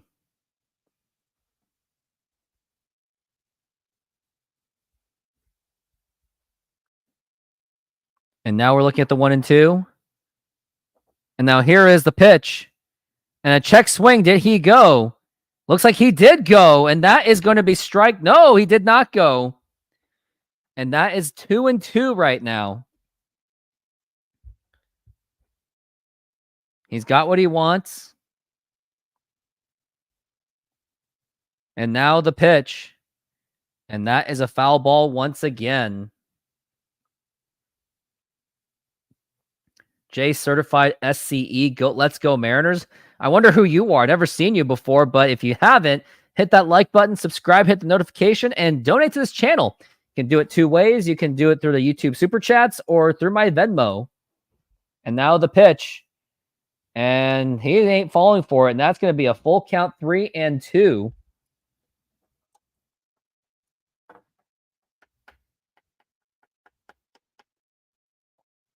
Zach McKinstry is working on a full count.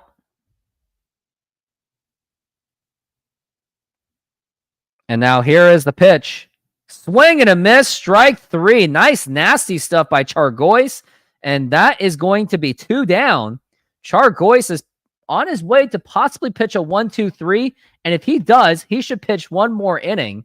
I'm just going to say that right now.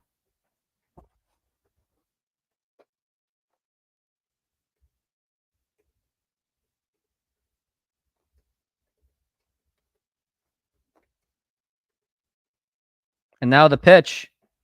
And that is a strike.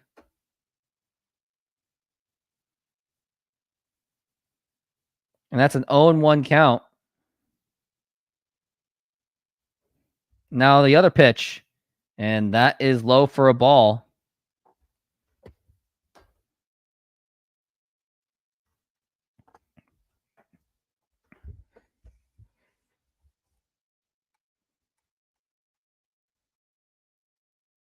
And now here's the 1-1.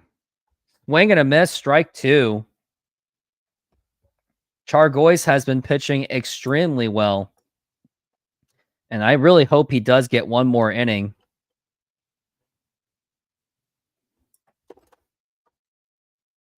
And now here's the pitch. And that is outside for a ball.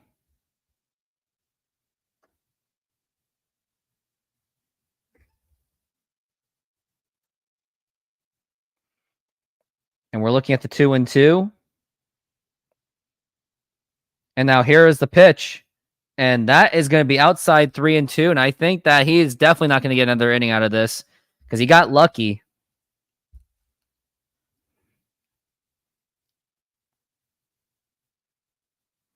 And we're looking at the 3-2.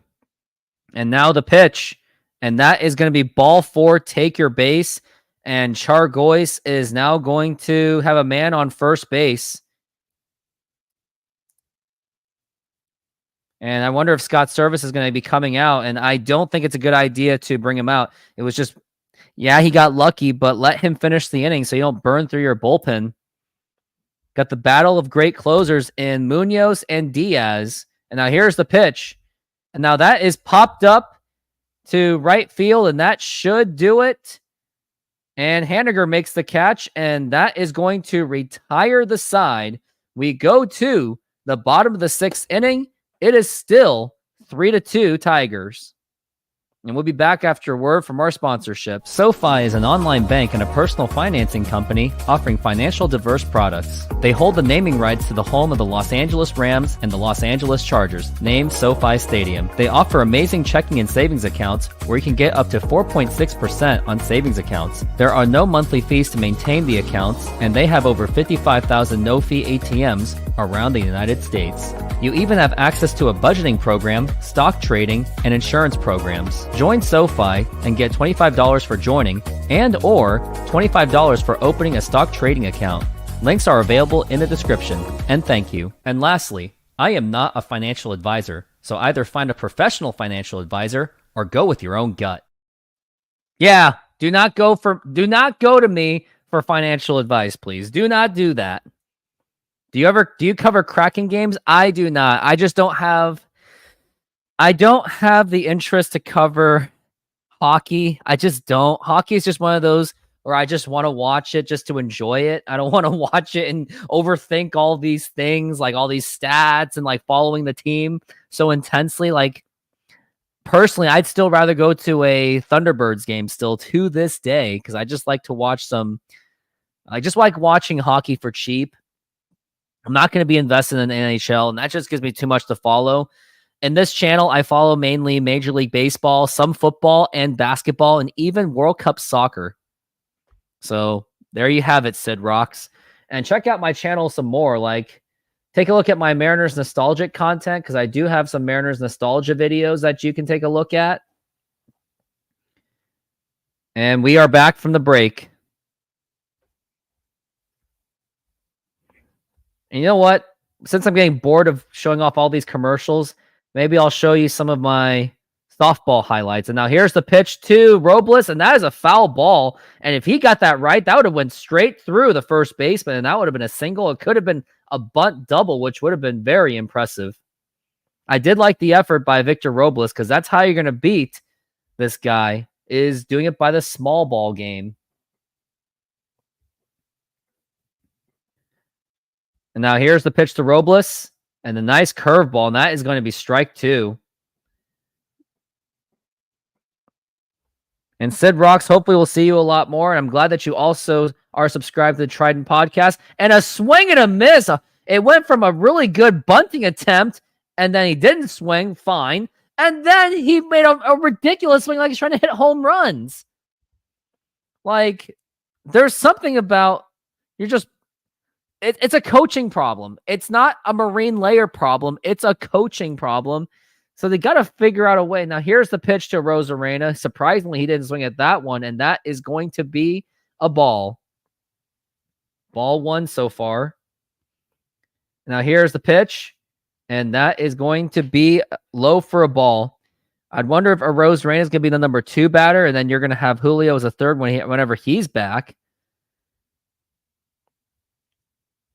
And now here's the 2-0.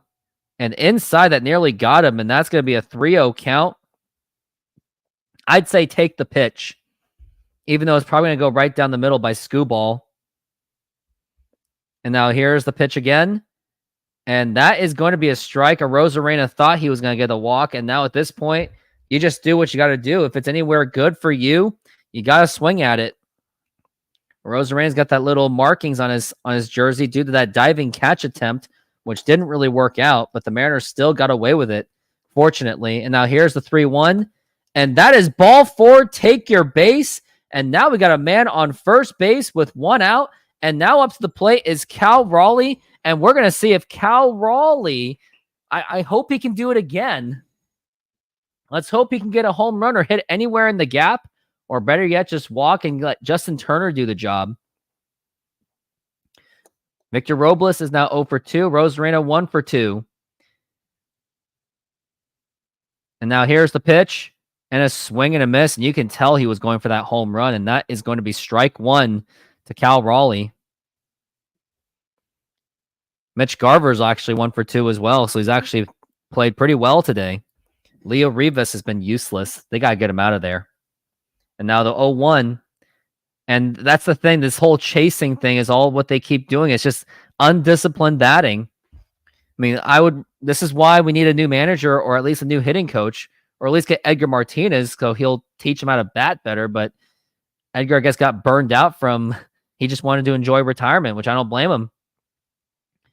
And now here is the 0-2 pitch. And that is going to be low for a ball 1 and 2. It really should be 2 and 1 because Cal Raleigh shouldn't have swung at that other pitch that was really unnecessary to swing at. 20 multi-hit RBI games this season for Cal Raleigh. And now we're looking at the 1-2. And here is the pitch.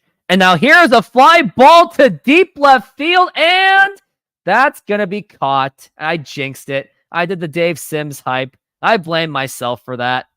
And now we've got 2 down.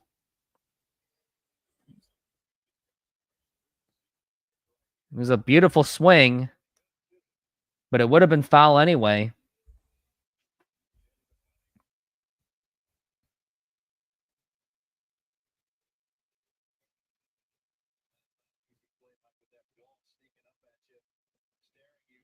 And now you got Justin Turner. Now it's up to him to see if he can extend this inning.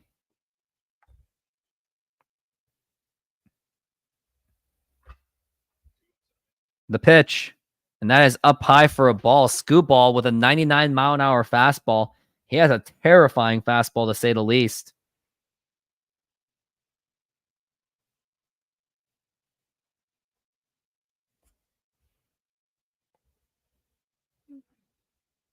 And now the pitch. Inside. And Turner, I would say Justin Turner just step into one and take one for the team. But the problem is he's already nearly had a broken hand, so probably not worth it to him. And now we're looking at the 2-0 for Justin Turner. And now the pitch. And this time it's a strike, and it's a 2-1 count.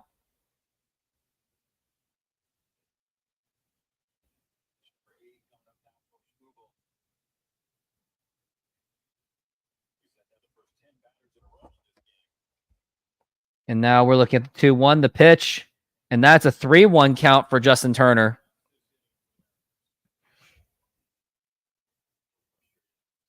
On deck is going to be Jorge Polanco. So honestly, I wouldn't settle for a walk. I just need some kind of big hit from Justin Turner. Like, ultimately, I want a home run, but can't live and die by the home run.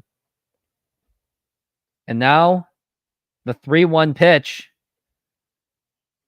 Oh, and that is actually a ball. And that's a strike, actually. 3-2. And Justin Turner having words with the umpire. I still think it was a swingable pitch, though. Could have gotten some kind of an opposite action right there, which would have been nice. Detroit continues to catch a break. Yes, they do. And the 3-2. And ball 4, take your base. But unfortunately, you got Jorge Polanco. And I will show you what my feelings are on Jorge Polanco batting. That's how I feel about Jorge Polanco batting right now. Like, let me do it again.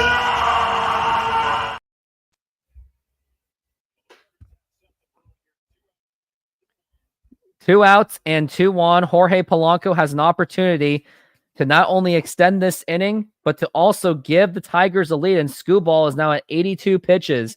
It's good to see that the Mariners are at least racking up the pitches on him. George Kirby's pitched very well today, but gave up the 3 runs. One of them was at the fault of Mitch Haniger, and the other 2 were just home runs. Yep, Sid rocks. Austin Powers never disappoints, doesn't it? No!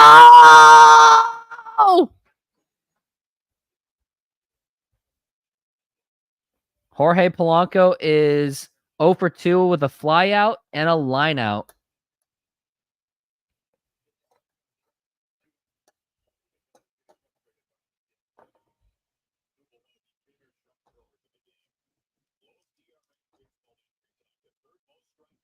Third most strikeouts in the major league is Scooball. The pitch and a ground ball that's probably not going to get it done. The throw to first and a laser, and he got it, and that is in time. And that definitely warrants boos for Polanco. Polanco, this is for you, buddy.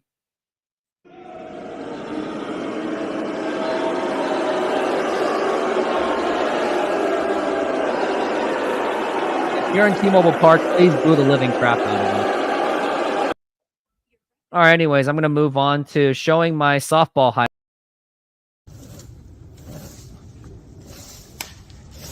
I got it.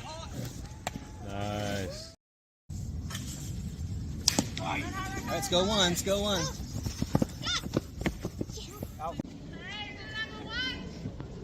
Nice. All right, Hey, you're going all the way, Go way. home. Go home. Hey, you're home. You're up.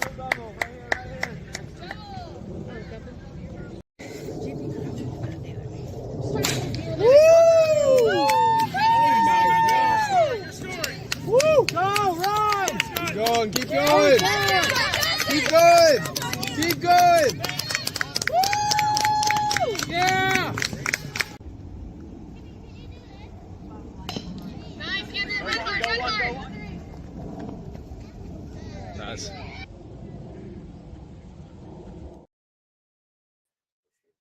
And yep, those are the highlights from that other game. Going to look to upload other clips as we go. They're showing Dom Canzone. What? Dom Canzone's hating on roundabouts? He lost me right there. I got to see that again.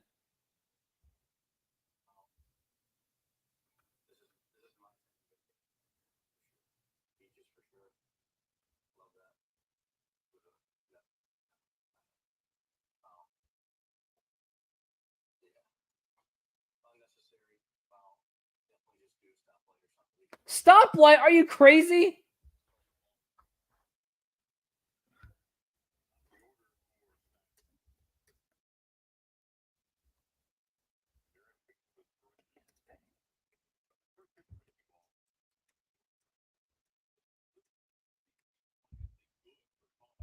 And this is Colin Snyder onto the plate right now. It's going to be a 1-1 count on Wencel Perez.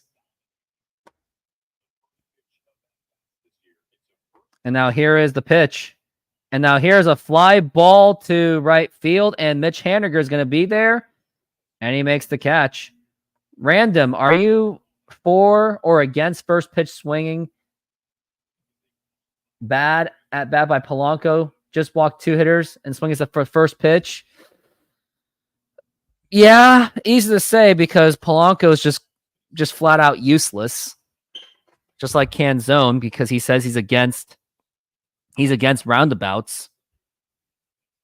I mean, roundabouts are not bad. Now the pitch, and that is a strike. And Colin Snyder is pitching from the bullpen. I guess Chargois pitched too much to even let him pitch one more inning. And now the pitch. And now here's a fly ball blooper, and that is going to be caught by Rivas. Nice catch. And that's going to be 2 outs already. Rivas had a little bit of a heart attack moment. He didn't think he was going to catch it, but he did.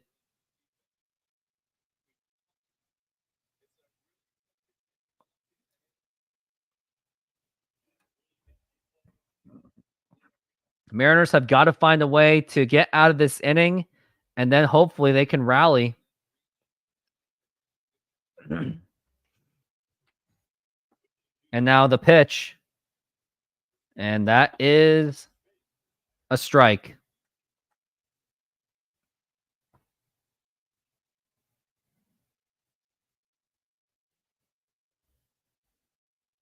And now the pitch. And that is a ball.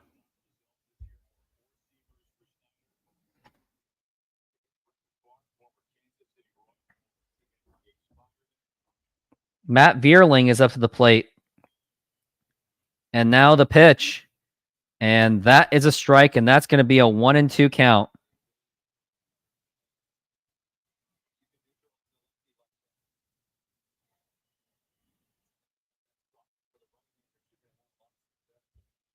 Matt Vierling is working on a 1-2. The pitch, 2-2 count. That was way outside.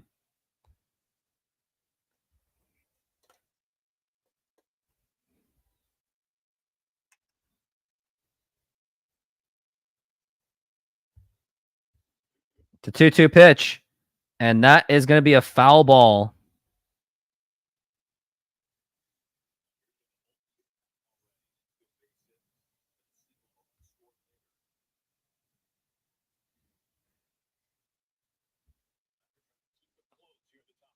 And now we're looking at the 2-2 and the pitch. And it checks pretty much a bad swing foul, but it's still a 2-2 count.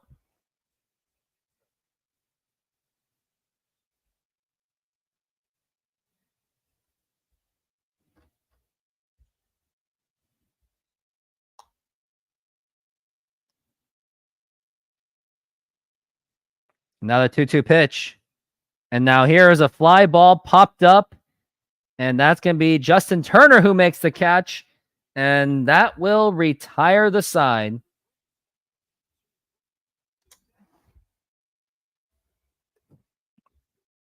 which means it is time for the 7th inning stretch. Everyone get on your feet. It is time to sing the 7th inning stretch. Take me out to the ball game. Take me out to the crowd. Buy me some peanuts and Cracker Jacks. I don't care if I ever get back, so let's root for the Mariners. If they don't win, it's a shame. It would be a shame because that means they lose a series to the Tigers.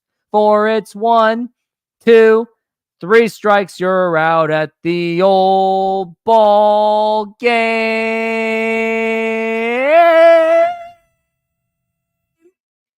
Hope you like that singing. Hope that didn't turn you guys away. Oh, yeah. Snyder, how many pitches did he even pitch? He pitched 12, so that means he's not going to pitch one more inning, which I do think he should because he was absolutely on fire.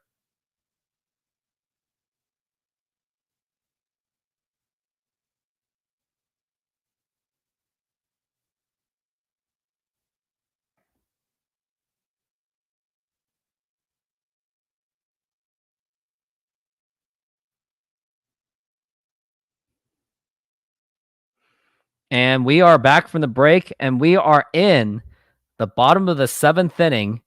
Got Dylan Moore, Mitch Haniger, and Mitch Garver. I wonder if he's still going. And Skubal is still going. He's on 85 pitches. Of course they're going to. So hopefully the Mariners can find a way to get 20 pitches on him. So the 8th inning can be used by the bullpen. And now here's the pitch. And that is going to be in there for a strike by Skubal. We're looking at an 0-1 count. And the pitch. Swing and a miss. Strike 2. Terrible swing by Dylan Moore. Tariq Skubal was born in Hayward, California. And now the pitch. And that is going to be low for a ball.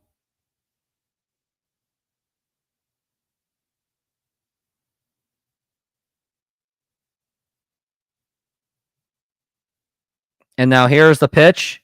And that is low for a ball. And that is now a 2-2 count on Dylan Moore.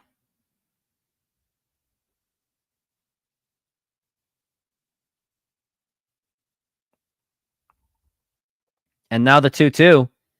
And now it's going to be a 3-2 count.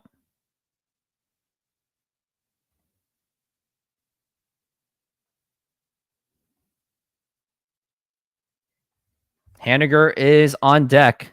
Full count 3-2 for Dylan Moore. Hopefully he can draw the walk. And now the 3-2 pitch. And now here is a line drive, and that is going to be caught by the left fielder. And that's going to be 1 down. It looks promising to at least have some kind of extra base or just too much air. Mariners, let's get back into the game. Absolutely. And both of you, if you want to help support this channel, donate to this channel. Here it is. Or use the Venmo. Because I would love to do this long term. I want to do this as much as I possibly can. And now here is Mitch Haniger. Nice curveball, and that is a strike. You can either donate by YouTube Super Chats, or you could do the Venmo account, which the link is provided. And the 0-1, and that is low for a ball. 1-1.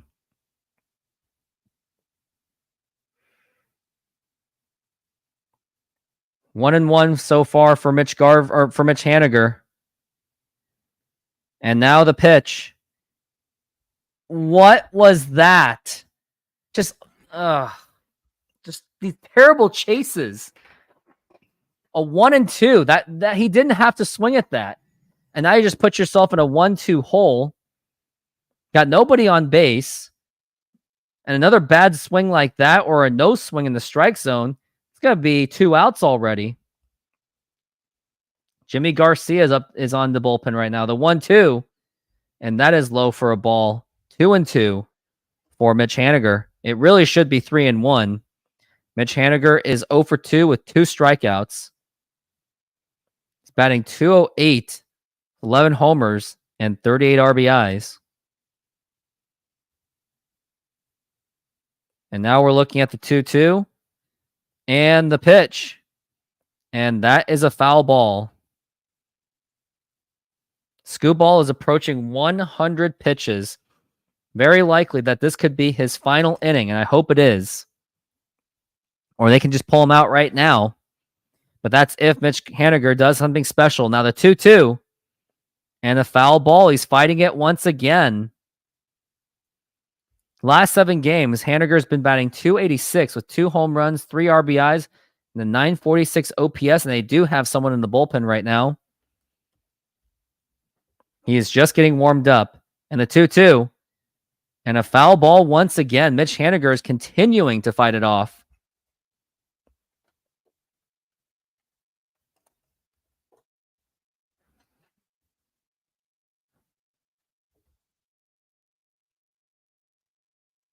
And now the 2-2 pitch. And what was that? Another bad swing like that? Like, what is with these ridiculous swings?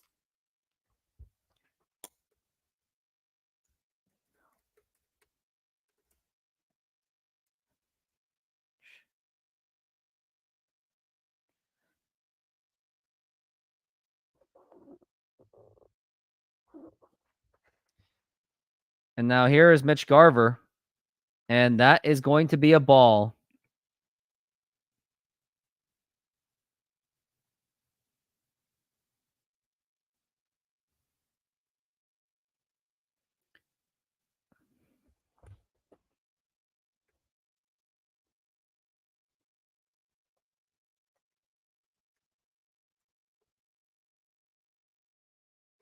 And now the 2-0. And that is a strike.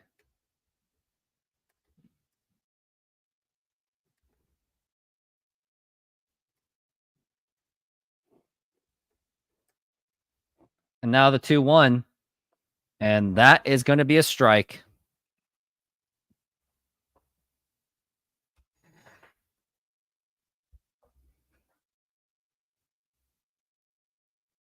And the 2-2. And once again, another bad swing by Mitch Haniger or Mitch Garver. And this is exactly why Mariners are losing, is because they are just taking so many bad swings. So are you sure that this is a marine layer problem? I think this is just a batting discipline problem.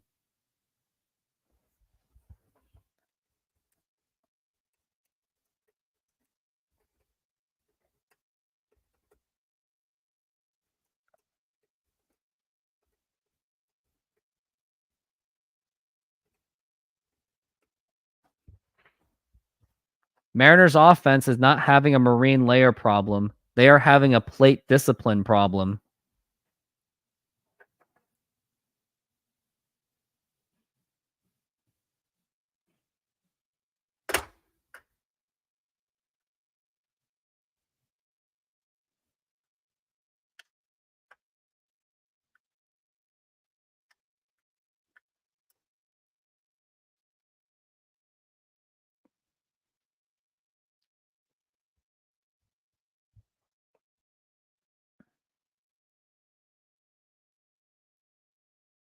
Are you looking to optimize your office, studio, or man cave? The Glance LED ticker may be for you. It is a customizable LED display providing real-life sports scores, stock prices, crypto, the news, and even the weather. Use my promo code ROOFTOPSPORTS to get 10% off the purchase, and thank you. And use that Rooftop Sports promo code if you want to get 10% off of that. They're showing golf highlights. Wonder where that golf course even is. Snoqualmie Ridge Golf Course. That's right. It's a beautiful golf course, if you ask me. And we are back from the break.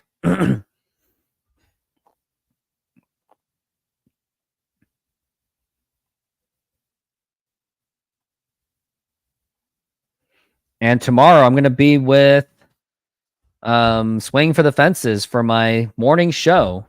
So that will be quite a bit of fun to go over. Talk about Mariners struggles once again.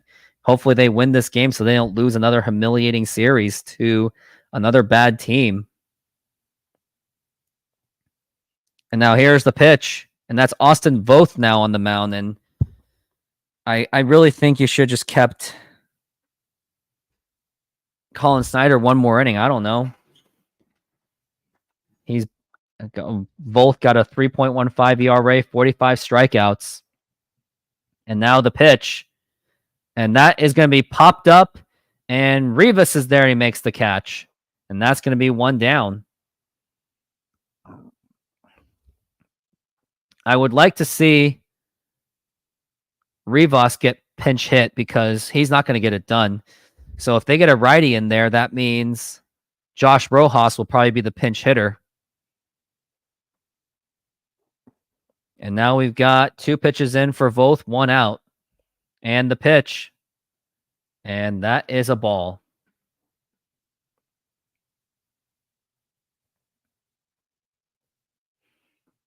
Gio Urshela.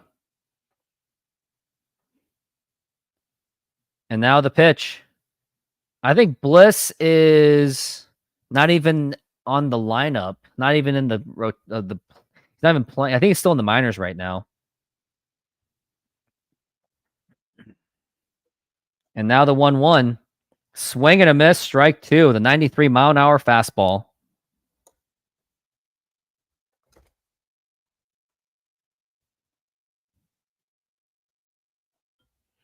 We're looking at the 1-2. Oh, Bliss was on the roster today, huh? He hasn't got enough bats, though. The 1-2. And that is going to be a 2-2 count.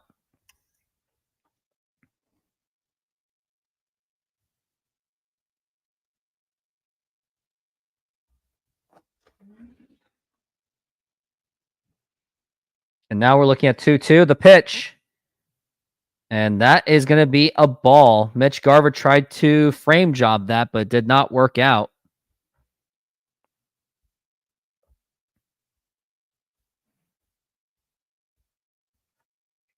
And now we're looking at the 3-2.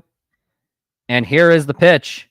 And now here's a line drive drilled, and that is going to be a base hit. This is going to be extra bases, and that is going to be a stand-up double for Urshela. And now you've got a man on second base with 1 out. And at this point, I would do the intentional walk. Let's take a look and let's review who is going to be up to the bat. It's going to be Meadows. Either way, still intentionally walk him anyway. Because you want to go for that double play.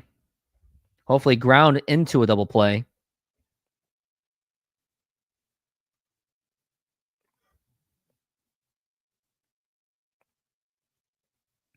And the pitch. And that is going to be a strike.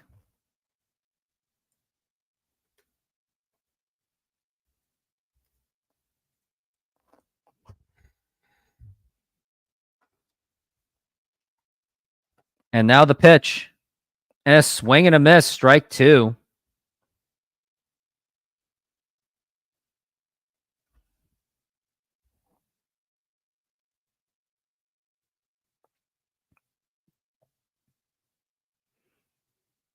And now the 0-2 pitch. And that is going to be fly ball popped up, actually. And Rivas is going to be there and makes the catch. And that's going to be 2 down.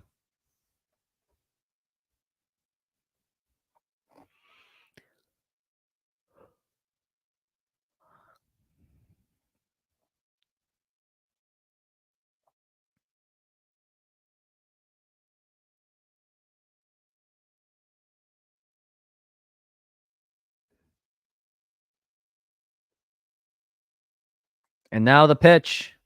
And now it's a ground ball. And that is a diving effort to throw. No throw, but it was a good stop by the third baseman, Dylan Moore. Otherwise, that would have caused in another run. So actually, unfortunately, I will actually take that. But he had no chance for a throw at first base. But it was a good diving effort.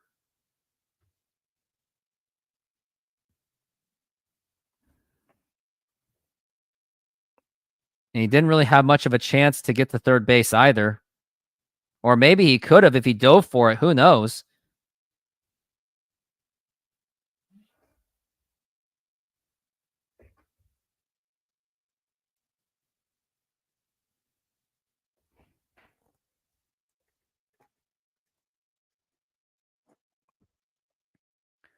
Wait, Joey Cora is the third base coach?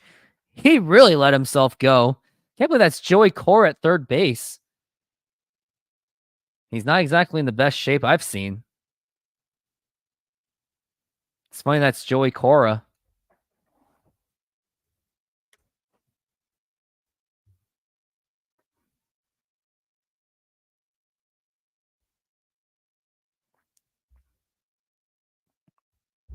Little Joey Cora. And now the pitch. Swing and a miss. Strike one.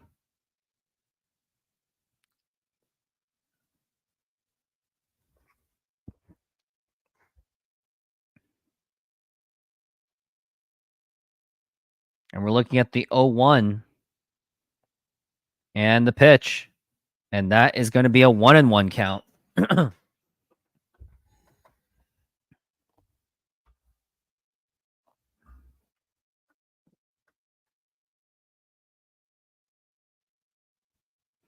And we're looking at the 1-1 and the pitch. And that's going to be low once again. 2-1.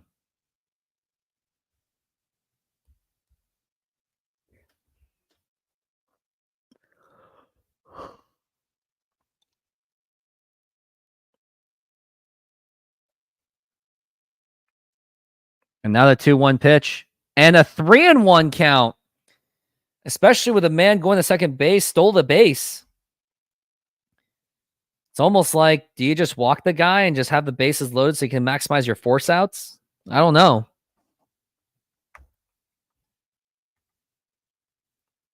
But he's looking at a 3-1 right now.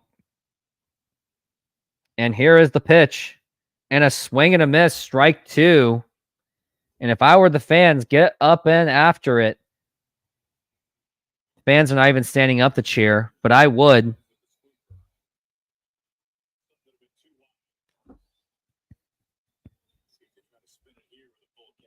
Full count, 3-2. And the 3-2. And that is a foul ball. It was a nice curve ball. It was right in the middle of the plate. That could have gone either way.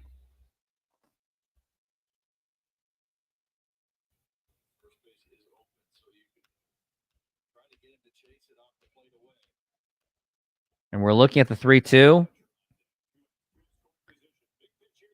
3-2. And that is going to be a bloop. Is that going to get caught? And Polanco makes the catch. And that is going to retire the side. We go to the bottom of the 8th inning. It is still a 3-2 Tigers lead.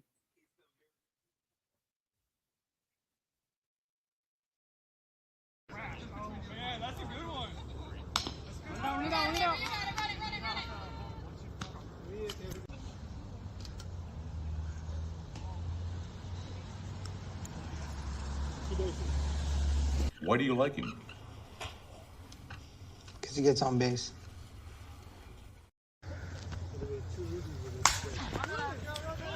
Dig it up. Go two.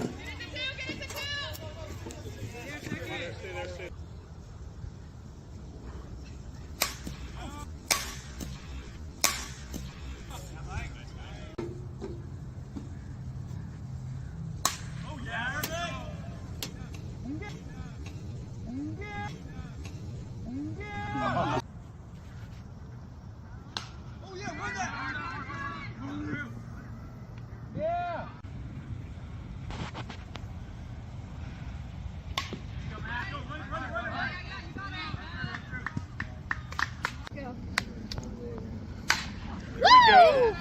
Just like that. It's through. Go. Go home. It's a That's triple. a triple. That's a triple. That's a triple. Triple. Ground rule triple. Nice piece, Joe.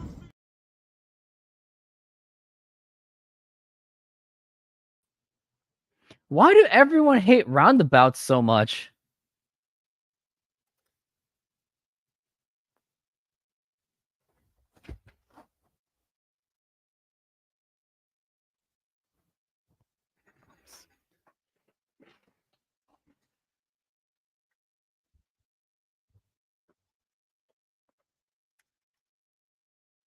And looks like Scoop Ball is done for the day. 102 pitches, 9 strikeouts, 2 walks. And by the way, we are back from the break and hoping for an exciting ending to this Mariners game. And this is going to be Foley. And Josh Rojas is up. Thank God. And now here's the pitch. And that is a foul ball. It's good to see Josh Rojas playing.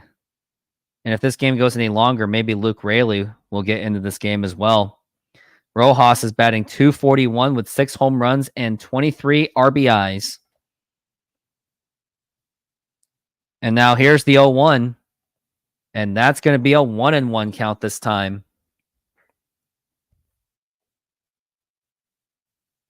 Two pitches for Foley so far. And now here's the 1-1. And that is going to be low for a ball 2.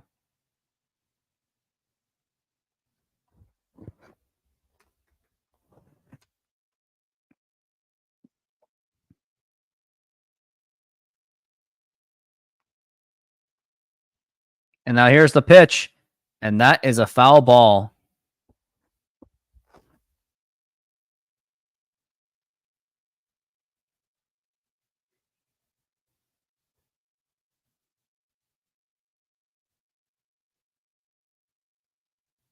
Now the 2-2. And that is a foul ball.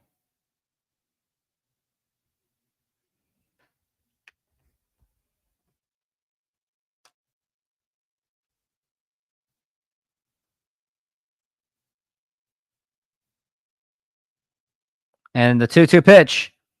And a foul ball. It didn't have to swing at that.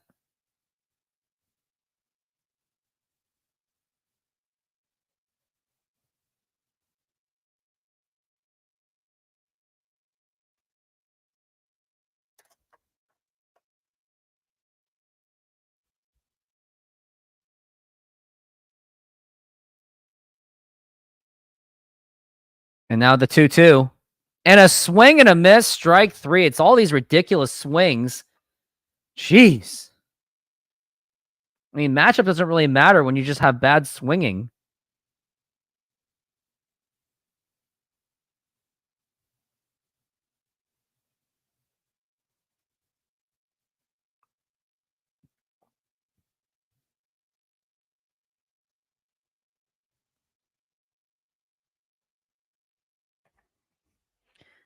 And now here is Victor Robles up to the plate. And the pitch. And that is a ground ball right to Foley. Doesn't even make a run for it. And that is going to be 2 outs.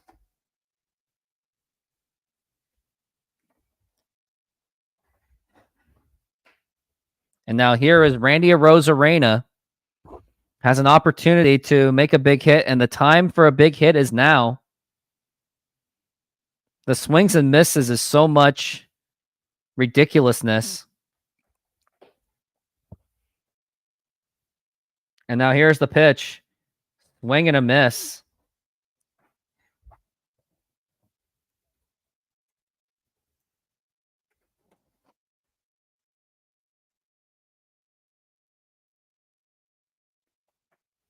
And now the pitch. That is going to be a ball, 1-1.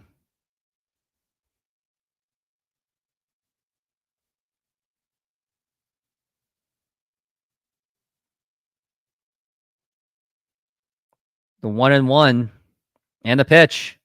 And that is going to be 2-1. Touch the plate. 2-1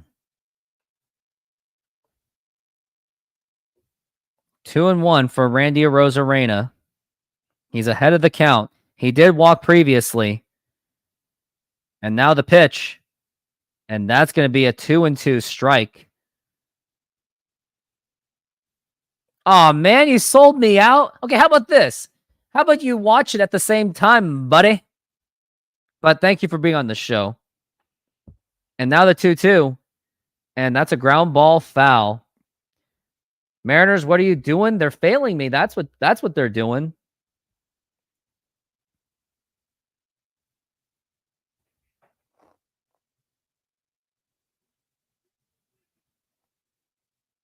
Two and two. The pitch. And now here's a fly ball to deep right field, and that is going to drop in for a base hit. And Randy Arozarena is going to get to second base with a double, and now you got a runner in scoring position. And he's trying to get the crowd going. And now hopefully Cal Raleigh can figure out a way to not only extend this inning, but to also try to at least tie this game. The nice swing by Arozarena.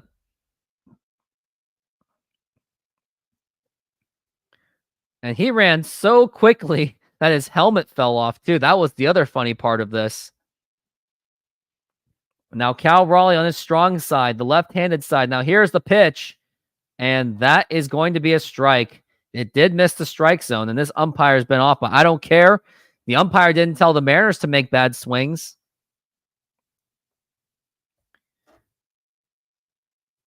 Tying runs at second. And now here's the 1, and that is going to be inside for a ball. 1-1 to count.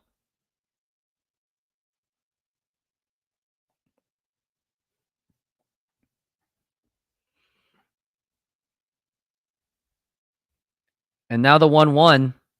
And a swing and a foul ball. And that's going to be a 1-2. Would really like to see Cal Raleigh extend this inning.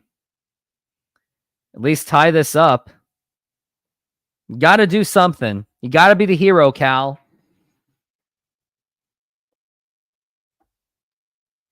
And now here is the 1-2 pitch.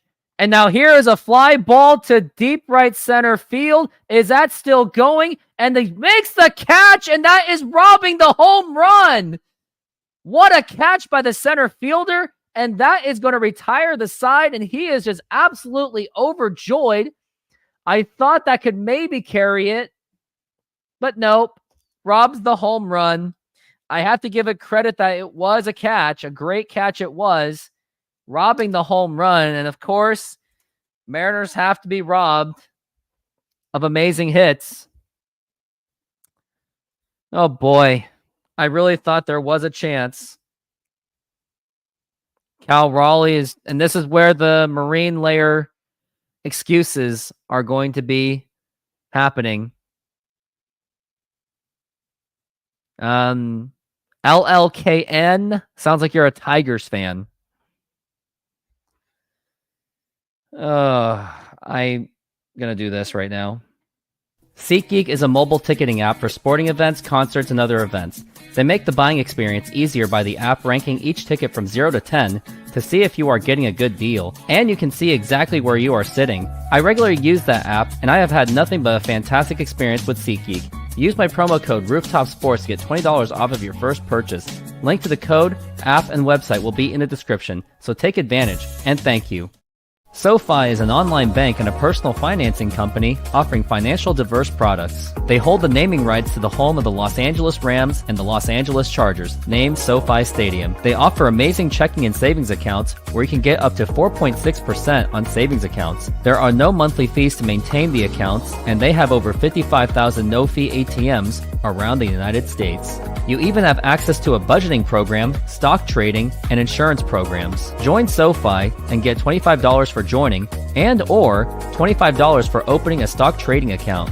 Links are available in the description, and thank you. And lastly, I am not a financial advisor, so either find a professional financial advisor or go with your own gut. And we are going to be back from the break real soon. In case you missed it, Cal Raleigh was robbed of a home run. And I wonder what Jay Trident Podcast had to say about that.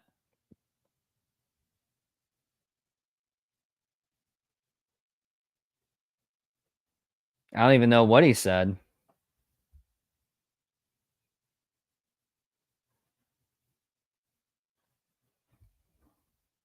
And now the pitch. And that's going to be a ball.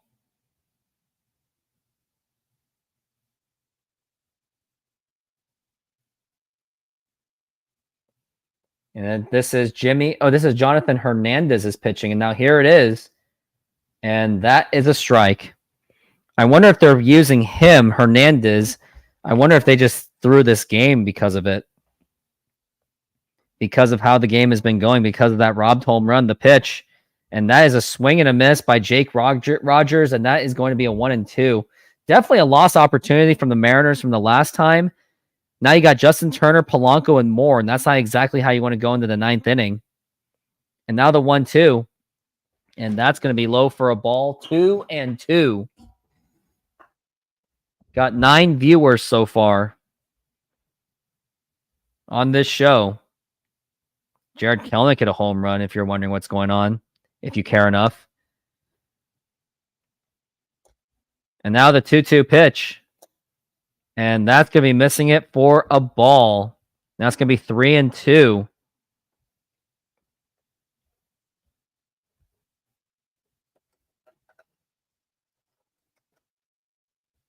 And the 3-2 pitch.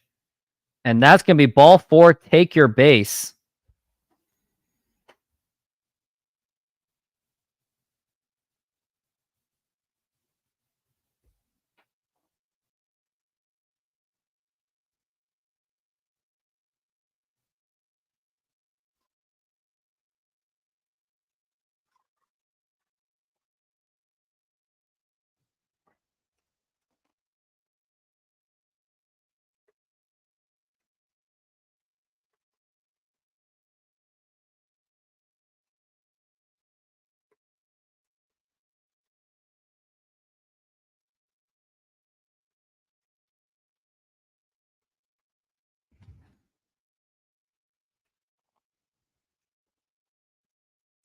And now we're looking at a 2-0.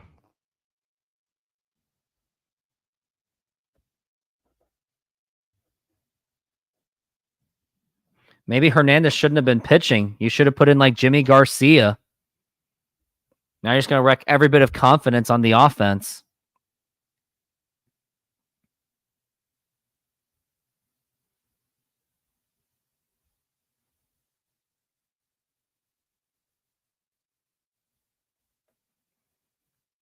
Now the 2-0 pitch. And that is inside. That's going to be a 3-0. And why didn't you put in Jimmy Garcia? Like, the fact that you're putting in Jonathan Hernandez, not exactly a good pitcher, it shows that you were basically throwing this game. You just gave up. And now the 3-2. Or 3. Now it's a 3-0 count. Sorry.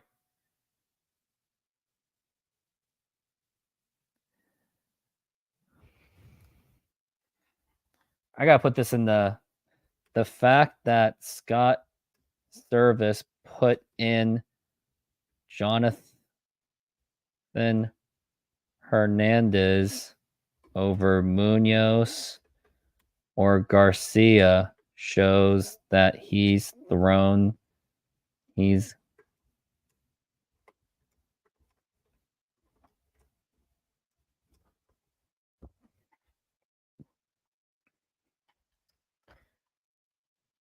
the fans will endlessly justify, we got unlucky, Cal got robbed, they have 4 hits. Yeah, you're absolutely right. And they're going to blame the umpire. So they're just going to call it unlucky. More like it's just bad baseball because no one's forcing the Mariners to make such ridiculous swings and misses. 9-4 in hits. Yep, you're correct. And now the pitch. And that is low again. Okay, Scott, you got to pull him out. You shouldn't. When you give up 2 runners on base, he shouldn't be pitching anymore. This is just pissing me off so much. The 1-0. And that is a strike. Hernandez shouldn't even be playing in Major League Baseball right now.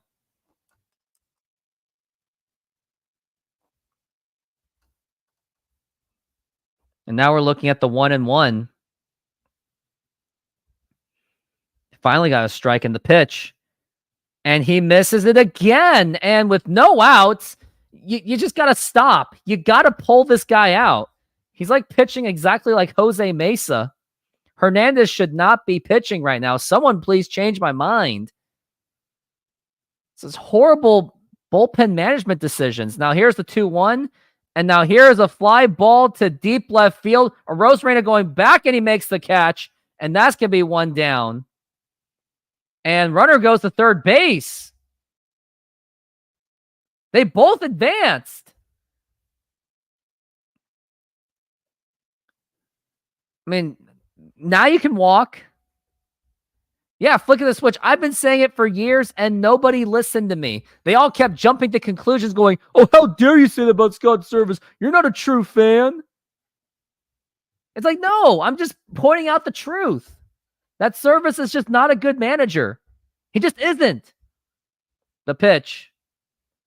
Like, I want to hear the excuses from Mariner fans of, like, why couldn't the Mariners make the playoffs with Cano, Cruz, and Edwin Diaz? Oh, right, because, quote, Houston cheated. And now the 1-0 pitch. And that's going to be outside for just intentionally walk him, damn it.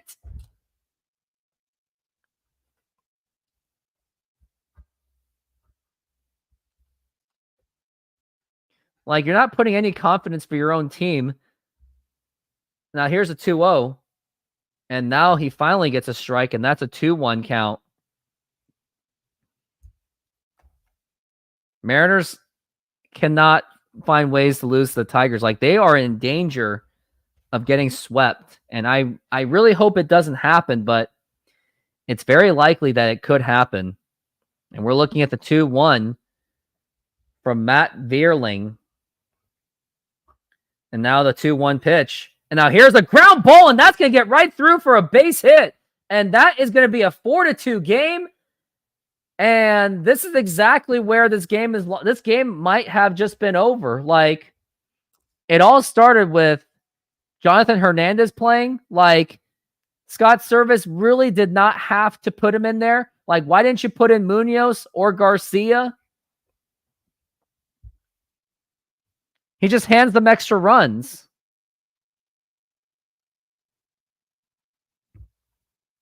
And Scott finally goes to the bullpen. And Scott Service, this is for you.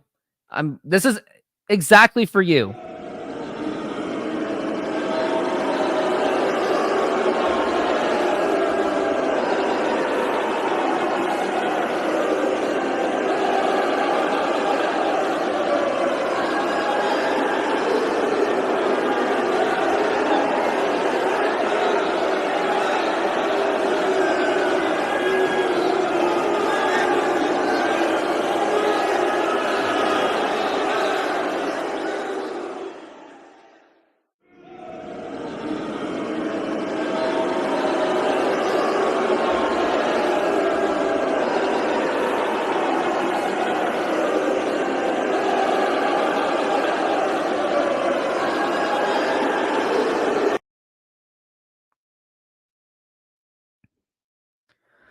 This is why Scott Service is a terrible manager. What about Munoz? What about Garcia?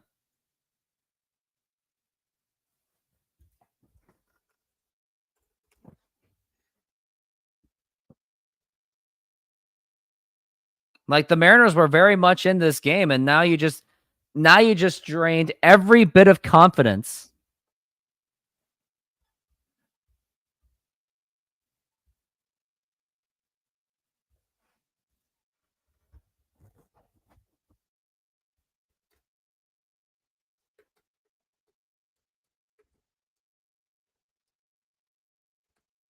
Like, I'm definitely going to go off like a chimney tomorrow.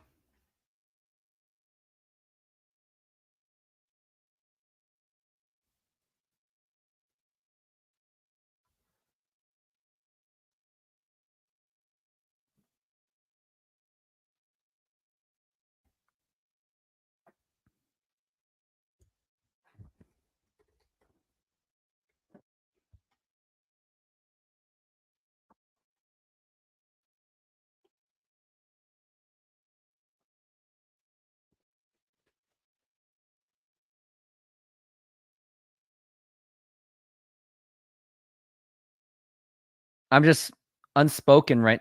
And a ball.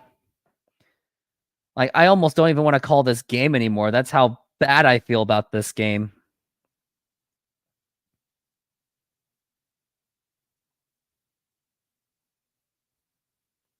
And now here's a fly ball and foul. Yep, flick of the switch. You are absolutely correct. Instead of playing for today, he is playing for tomorrow. It's like load management after load management. Him and Tyronn Lue would be best friends because that's what Tyronn Lue does.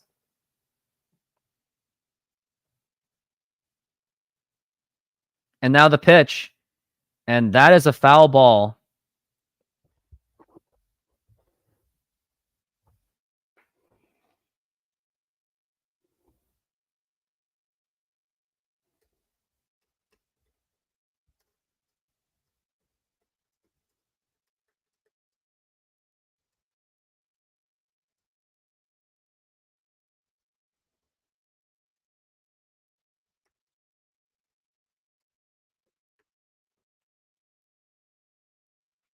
And now we're looking at the 1-2 and the throw to first, and it's not in time.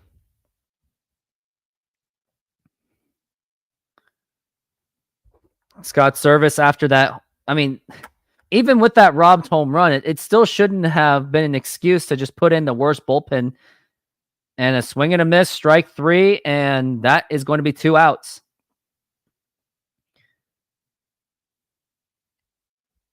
I mean, yeah, it's absolutely true. You are correct that it's not just the pitching. I mean, yeah, like but the thing is, like, it's still not an excuse to like not put in Andres Munoz, or not an excuse to like, I don't know. And now the pitch. Now here is another base hit, and that is going to score possibly 2 more runs. And the throw to the plate by Rosarena, not in time. And this ball game is pretty much over, as the Tigers have pretty much just broke it wide open. And I might actually make a video on how Scott Service really did lose this game. Like, the moment he put in Jonathan Hernandez, the Mariners lost this game. Like, I'm just absolutely just broken for words right now. And like, this is where bad pitching comes to play, or not just bad pitching decisions just lead to things like this. Like, why didn't you put in Andres Munoz? Why didn't you put in Jimmy Garcia? And that is a strike.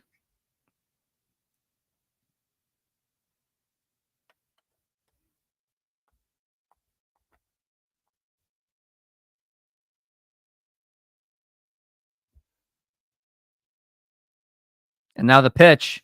And now here's a ground ball, and that gets right through for a base hit. And that's going to be runners on first and second.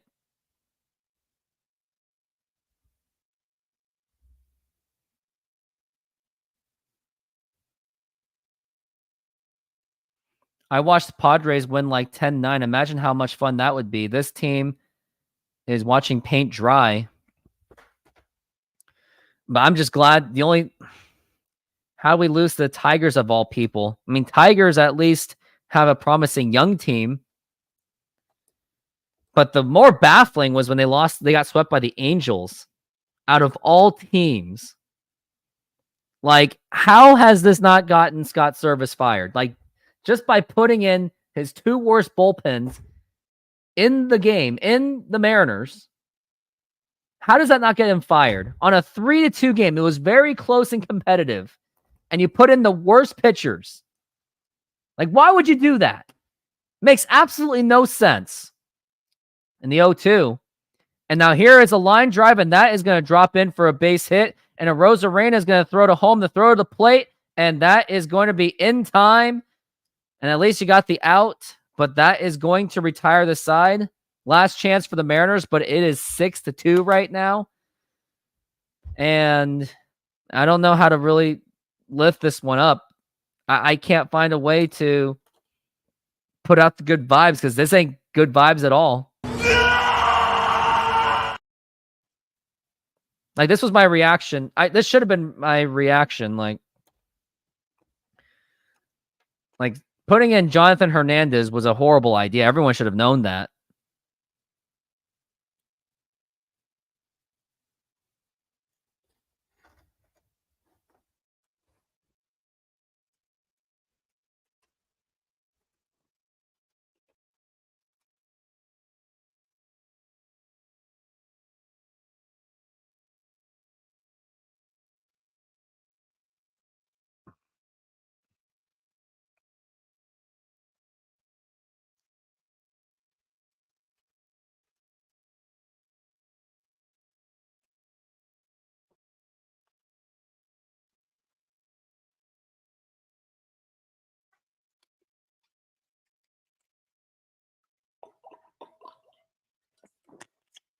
Looks like my game just got pooped out.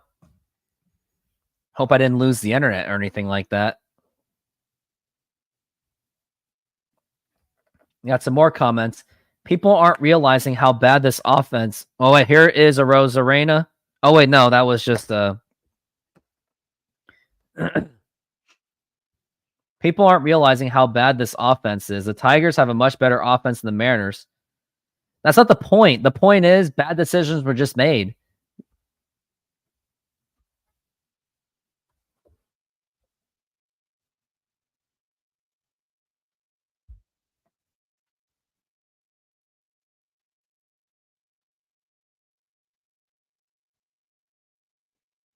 And now the Mariners are down 6-2 because Scott Service really did set this team up for failure.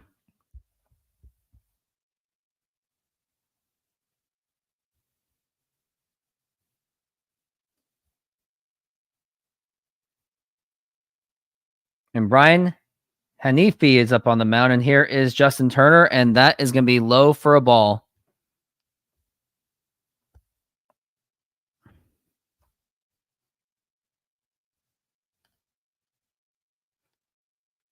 And now here is the pitch, and that is going to be a strike.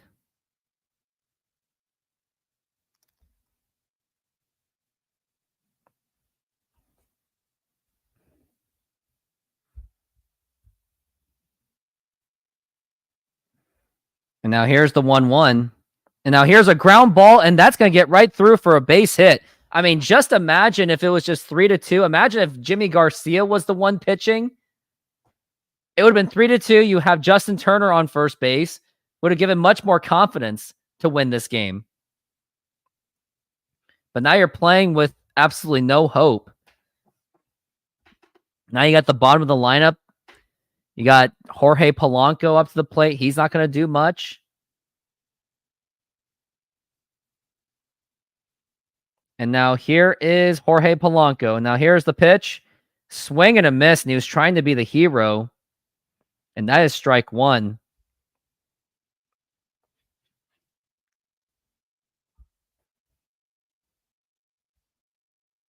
And we're looking at the 0-1 pitch, 0-1 count.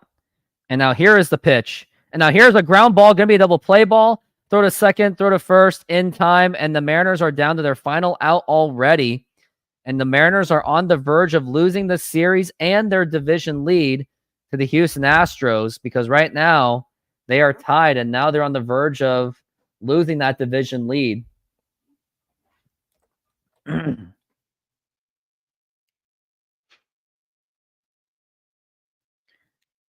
Dylan Moore up to the plate, and that is going to be a strike. And I am planning to get off of this show right after this game. I've got to make a video exposing Scott Service and his bad bullpen management decisions, because I think that is the hot ticket right now of talking about that he put in Jonathan Hernandez out of all people rather than Andres Munoz or Jimmy Garcia. And now here is the pitch. And that is a strike, and that is going to be down to their final strike. The Mariners had an opportunity. They were up they were down 3-2, and now they turned it into 6-2. Now the 1-2, and that is going to be a ball. And yep, flick of the switch. You couldn't be any more correct. Keep the game at 1 run. Give the offense a real chance to steal the game late. Another 2-2, and that's going to be fouled back. But it's not like it really matters anymore, because this whole thing about Scott Service obsessively with his bad bullpen management decisions. Hashtag Robbie Ray versus Yordan Alvarez.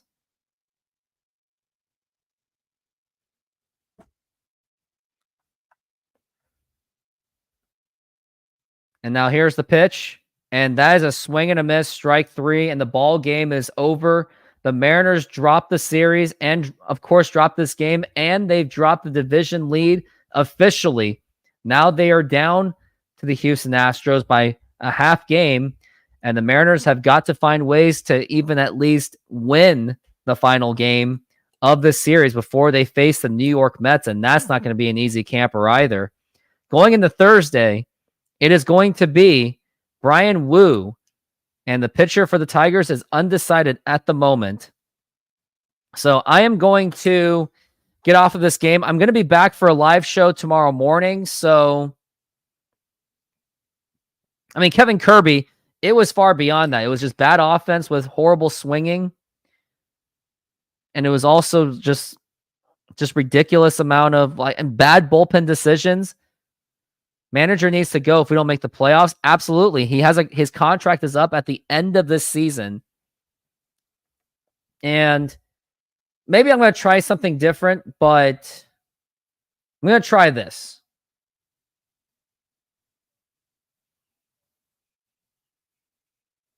If you guys would like to, if anyone wants to call into the show, I'll give you the next 5 minutes to do so.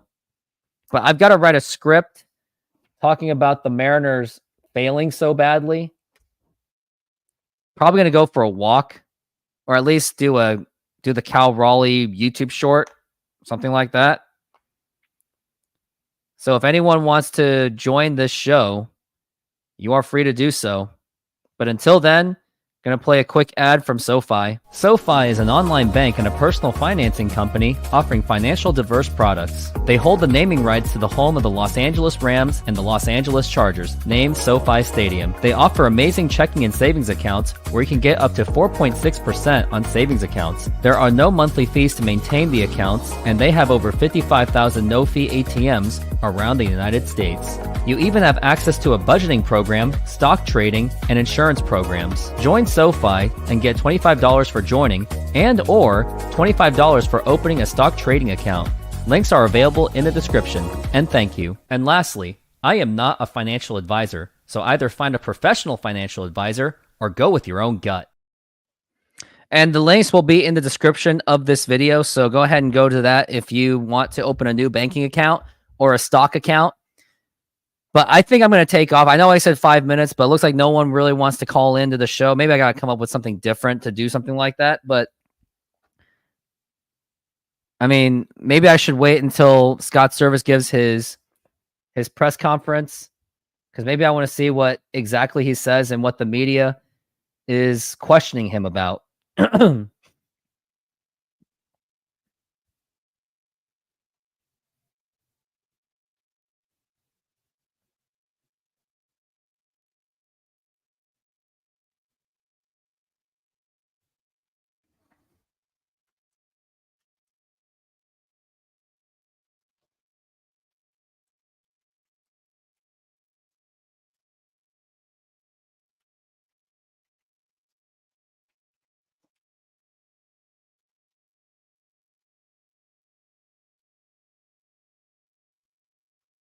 Wonder what Scott Service is going to say. Maybe I'm going to wait until that.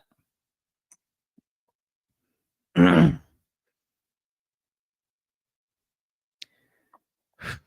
looks like people are signing off anyway. And you know what? Maybe, and I'm still gonna be hanging around just to react to Scott Service, his press conference, and see what he says. Just lost 6-2. Now I'm writing up a script for a video.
Oh, Kevin Kirby, don't be all about the Seahawks right now. They just got into a fight.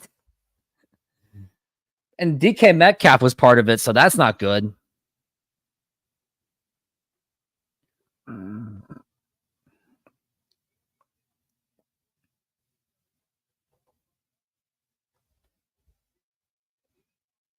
Just waiting for Scott Service to see what he says.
Still waiting on Scott Service to react what he is saying. I really want to see that press conference and see exactly what he said. That's why I'm not really talking much right now.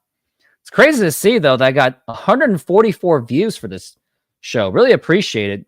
Didn't expect all you Mariner fans to come out there and watch my show. Looks like they're skipping the press conference, I guess.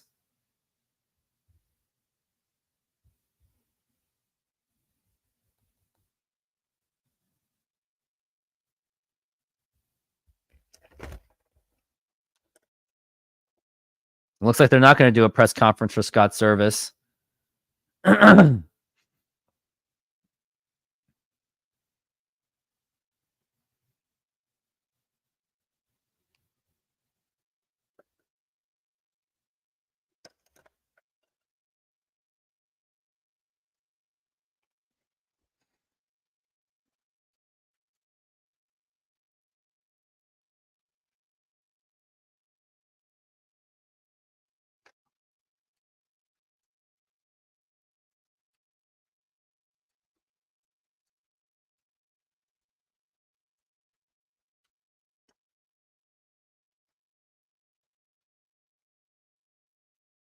Still waiting to see what Scott Service has to say.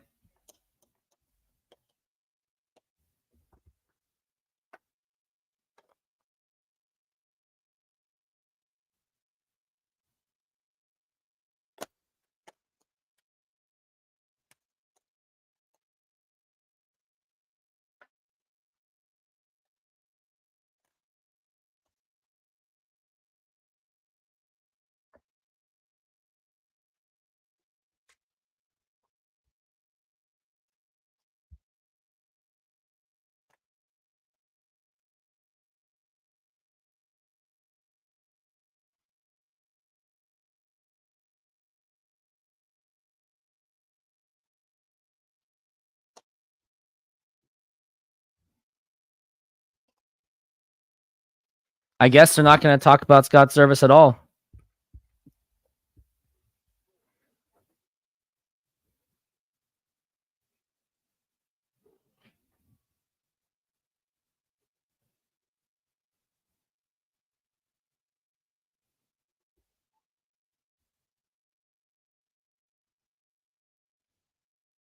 Oh, yep. Looks like there's a post game.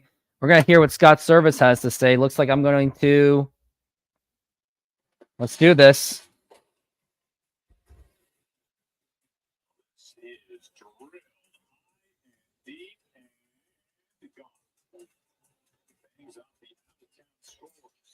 Second home run tonight for the Tigers. That's 3-0. All right, now earlier today, some encouraging signs, some good news with Julio working out with Chris Negron, not just running in a straight line, he's kind of advancing in his progression to come back. I like how Root Sports is saying that they're so optimistic about Julio, but he actually looks horrible running. Doing some agility drills, he's in the cage, he's hitting. His swing he says his swing feels really good as he just kind of continues to come back. It's still going to be a while. You can see him, kind of gingerly out there working out, but still positive signs going in the right direction, which is good. Brad, it's a slow process. You can see there's still a hitch in his giddy up Yeah. right there, going short steps. and the first time he's ever had a high ankle sprain, so it's a little different there. And it's certainly nothing like a sprained ankle. High ankle sprain just takes long. All right, 6-2, the Tigers take this one. Let's show you how it happened. Our Tacoma Super. Man, they're really stalling this, aren't they? Mr. Perez, he goes yard on this 2-2 pitch.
Tigers announcer.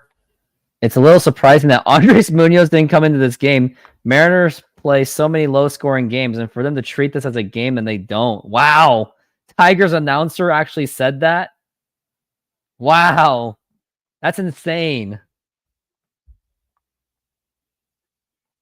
Sid Rocks, where did you find that? Like, where exactly? Can you tell me which moment it was? Like, was it around the 9th inning? Like, maybe I'll use that as a video point because I am looking to make a video on this game.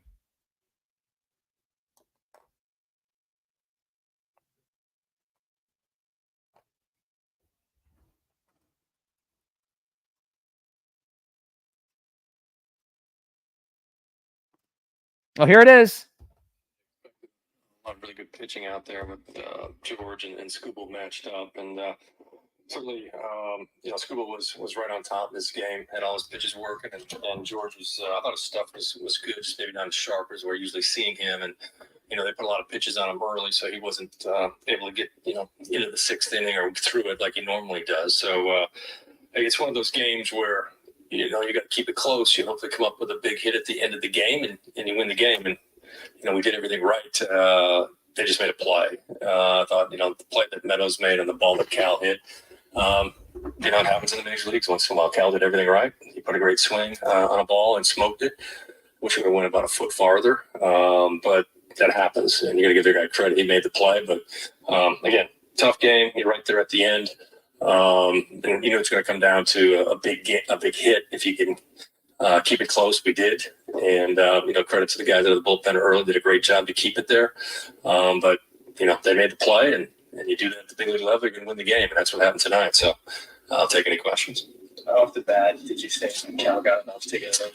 I thought I had a chance. I knew it was going to be close. They're asking about how Cal Raleigh's hit's going. Let's just jump to the conclusions and talk about his decision with Jonathan Diaz or Jonathan Hernandez. As I was, the ball was caught because ball goes over the fence. You're in great shape. Mooney probably comes in the game and we end up winning it, but it happens. And no fault to anyone's. Cal did exactly what was needed to do. Randy got a big hit before that to get Cal to the plate. Just they made the play. Sky relievers. And they ended it. Look at that. I can't watch it anymore. Isn't that great? Great. Or maybe I can go to the post game. See if I can still watch it.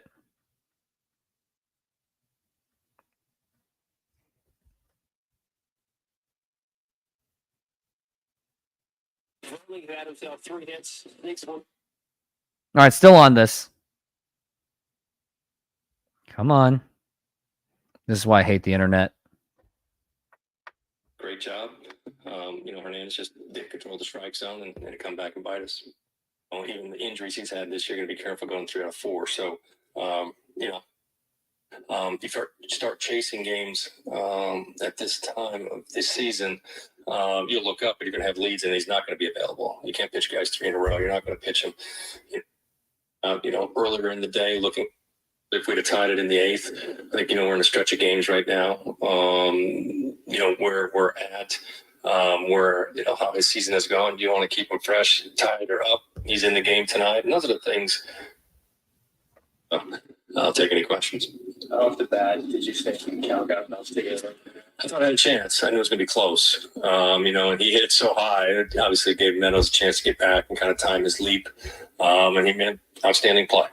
I think everybody in the ballpark was as surprised as I was that the ball was caught because ball goes over the fence. You're in great shape.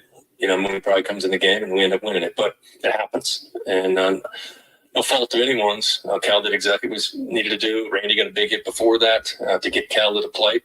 Just they made the play.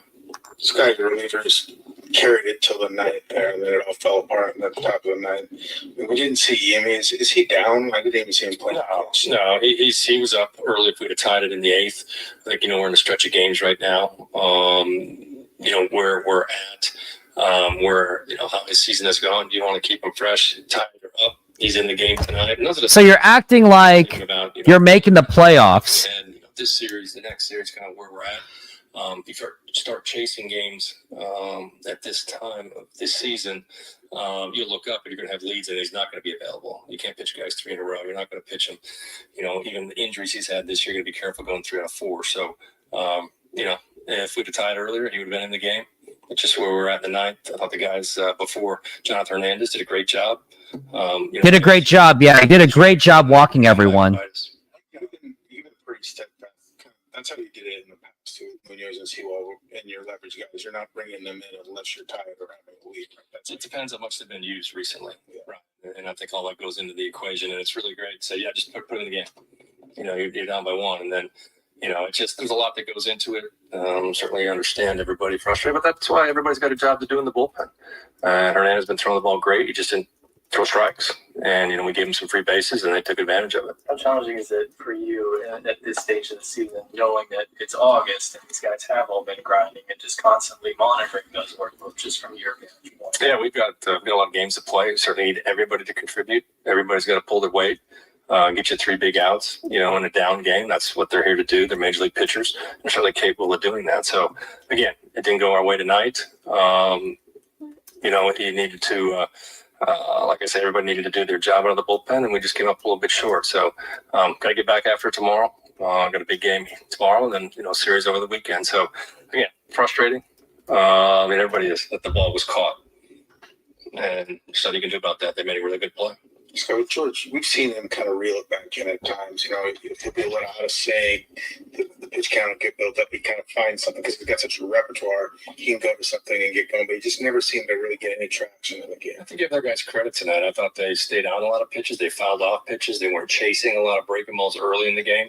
And I do give them credit for that, as George has been getting. Wow, got 16 people on this show now. To keep, didn't expect that. In check, and they laid off a lot of close pitches early in the game. Like I said, I didn't think his stuff was good, just not quite as crisp or sharp as we normally see. And the command just to take off early. It's they're taking pitches, they're fouling a lot of pitches off, and they got the pitch count up. We slowed down the McDonald's. Wow. I would like to see what you guys thought about that Scott Service press conference. Would anyone like to comment? Well, like, here are my takeaways on that. Like, I didn't like how he said, oh, things didn't just go our way. Got to give him credit. And then the Jonathan Hernandez decision was really insulting. And I think it should be insulting to the entire team, where he said that if the Mariners tied the game or took the lead, Garcia would have pitched, or maybe Munoz would have pitched. But it was a 3-2 game. Now, if it was like 5-2, fine, I'm okay with that. But it was a 3-2 game, and you put in the worst pitcher in the bullpen. You don't put in Garcia because you said that he wants to save him, save his arm. Let me give you a breakdown of how many times Garcia has pitched. He hasn't pitched since, I believe, Sunday. He hasn't pitched since Sunday. He didn't even pitch on Monday. And of course, he didn't pitch today. And then you say you want to save his arm until they, quote, make the playoffs. You haven't even gotten close. You just lost the division lead. You don't really have a chance for a wild card. And you're talking about load managing for the playoffs? It's just ridiculous. And this is why the game became 6-2, because of these poor decisions. Like, at least if you put in Trent Thornton, not saying it would have been a good decision, but at least it would have been like, okay, fine. It's not even, and Dustin, it's not even like it's not even so much of a level of entitlement. I think it's a level of arrogance that Scott Service has, because he load manages his pitchers as if they've already made the playoffs. Now, if the Mariners had secured a division and they decided to do their load managing ways, fine, go ahead, maybe. And even then, I don't really like load managing that much, because I don't like having that scarcity mindset. But I don't like... I know that's not something that he's saying to pull out of his butt. I think he really does believe that. He really does believe in load managing his starters and his pitchers in the bullpen, I guess. But here's the thing. You were on the verge of losing the division lead. It's 3-2. There was still an opportunity to win the game. And then you put in a pitcher as if you've already surrendered and put up the white flag. Like, that's not the winning attitude that you should be having. The winning attitude should be is to use Garcia or Munoz for that situation, and not Jonathan Hernandez or even Trent Thornton. Like, you play to win. You don't play to save pitchers until the very end. And what are you going to say if the Mariners don't even get close to the playoffs, or they miss the playoffs in one game? I'm going to say this. If the Mariners miss the playoffs by one game, I will go back to this game. Like, this is probably one of the more worst decisions I've seen. Like, Scott Service, he's also the reason why Julio Rodriguez got hurt, because of that insane fly ball by Yordan Alvarez, which wouldn't have happened under Brian Wu, by the way. Like, what could have happened was maybe Yordan hits a home run against Brian Wu instead. Okay, fine. But that doesn't cause the injury, because the reason why Julio got injured was because Scott Service put in Taylor Saucedo because lefty-lefty matchup rhetoric. And let's not forget, Yordan Alvarez kills lefties, and because he has an insane amount of exit velocity against lefties, that's why Julio had to make such a ridiculous attempt for a catch, which he didn't make the catch, and he got injured because of it. So these negligent decisions that Scott Service made continues to cost this team. Like, I'm going to say it. Mariners might have had a chance to get to the World Series in 2022 had he just let Paul Sewald finish that. But he decided to get cute. And this is his problem. Like, other than the fact that he doesn't discipline his batters and lets them swing and miss such a ridiculous amount of time, he also makes horrible pitching decisions. Like, I don't know what to say. Like, this is like any other team, if they had a manager making that kind of a decision, he would have been fired. But he's not going to get fired because him and Jerry are really good friends. And Gamer11 says, the play tonight should be deemed unacceptable, not, oh, it just didn't fall our way tonight. He needs to say, we need to piece together and be more competitive at bats so we're not putting pressure on our pitchers. Yeah, that's exactly the answers that Scott Service needs to give. But unfortunately, this is a corporate-run team, and they're expected to give these corporate answers. And Scott Service is the perfect guy for that. Lou Piniella would have not allowed anything like that. And I really want to leave. I really do, because I really want to make this video. I really want to make this video. I really do. But I really got to go. But you guys are keeping me in the show, and I really do appreciate you guys engaging in the comments and even doing like just engaging in the comments.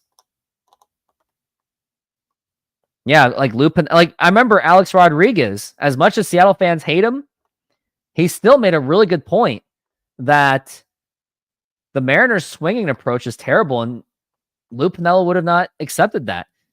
He said that if there's anyone hitting below 240, you are going to Tacoma to work on your game.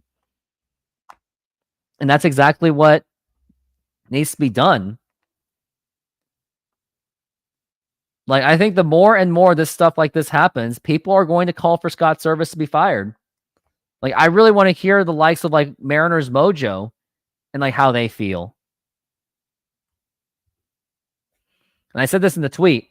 Scott Service said that he didn't want to use Jimmy Garcia unless the Mariners tied the game. He admitted he's load managing for the playoffs. Scott, it's no time to make that kind of decision. He should have pitched. End of story.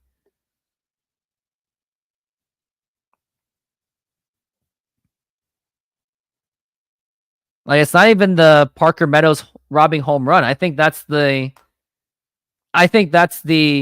least of the problems. I really think that's the least of the problems. I think the robbing of the home run had nothing to do with this game. It's because Mariners can't swing worth of crap, and then Scott Service makes bad decisions. And, oh, looks like we got fans telling me, go make your video. Jays will be up anytime, so I'll be watching that soon, as you should. This time I'm going to do a more edited approach on this one this time.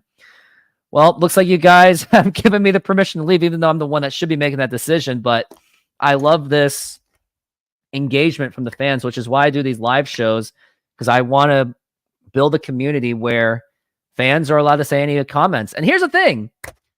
I welcome any Scott Service lovers to be on my channel, because I want to hear their opinions on why. I want to hear their defense on the decision to put in Jonathan Hernandez. And I'm not going to block you, I swear. I will not do the blocking. I don't do blocking. I think blocking is childish. The only type of people I block are people that spam me on videos by saying, hey, if you want to make $1 bajillion while taking a crap in the toilet, click on this link. That's the only type of people I'm going to block. I'm not going to block anyone that says Scott Service is a great manager, or Sid Rocks 777. Their names are Mariners Mojo YouTube channel. They defend Scott Service. Like, if you say Joe Madden to them, they will not take it lightly. Astros have a difficult series coming up. One of our last chances to get some win. Yes, but we're playing against the Mets. But anyways, I'm going to roll. Unless you have 1,000 people watching, you will have to block some people. I guess so. I mean, I'm still not going to block people over different opinions. That's the thing. I mean, Paul Hahn, like, which type of people do you think I would block? I'd be curious to hear that. But here's the thing. I'm going to take off. I'm going to run the sprinkler in my backyard. And while doing that, I'm going to write up the script on this computer to make an edited video on Scott Service coughing up this game. But that's going to do it. I got to go. I will be back tomorrow morning at 8 a.m. with Steve Silver, my other dynamic duo man. So be there for the show. The link's already up in my channel. I will be there. Until then, everyone have a good night. And go Mariners.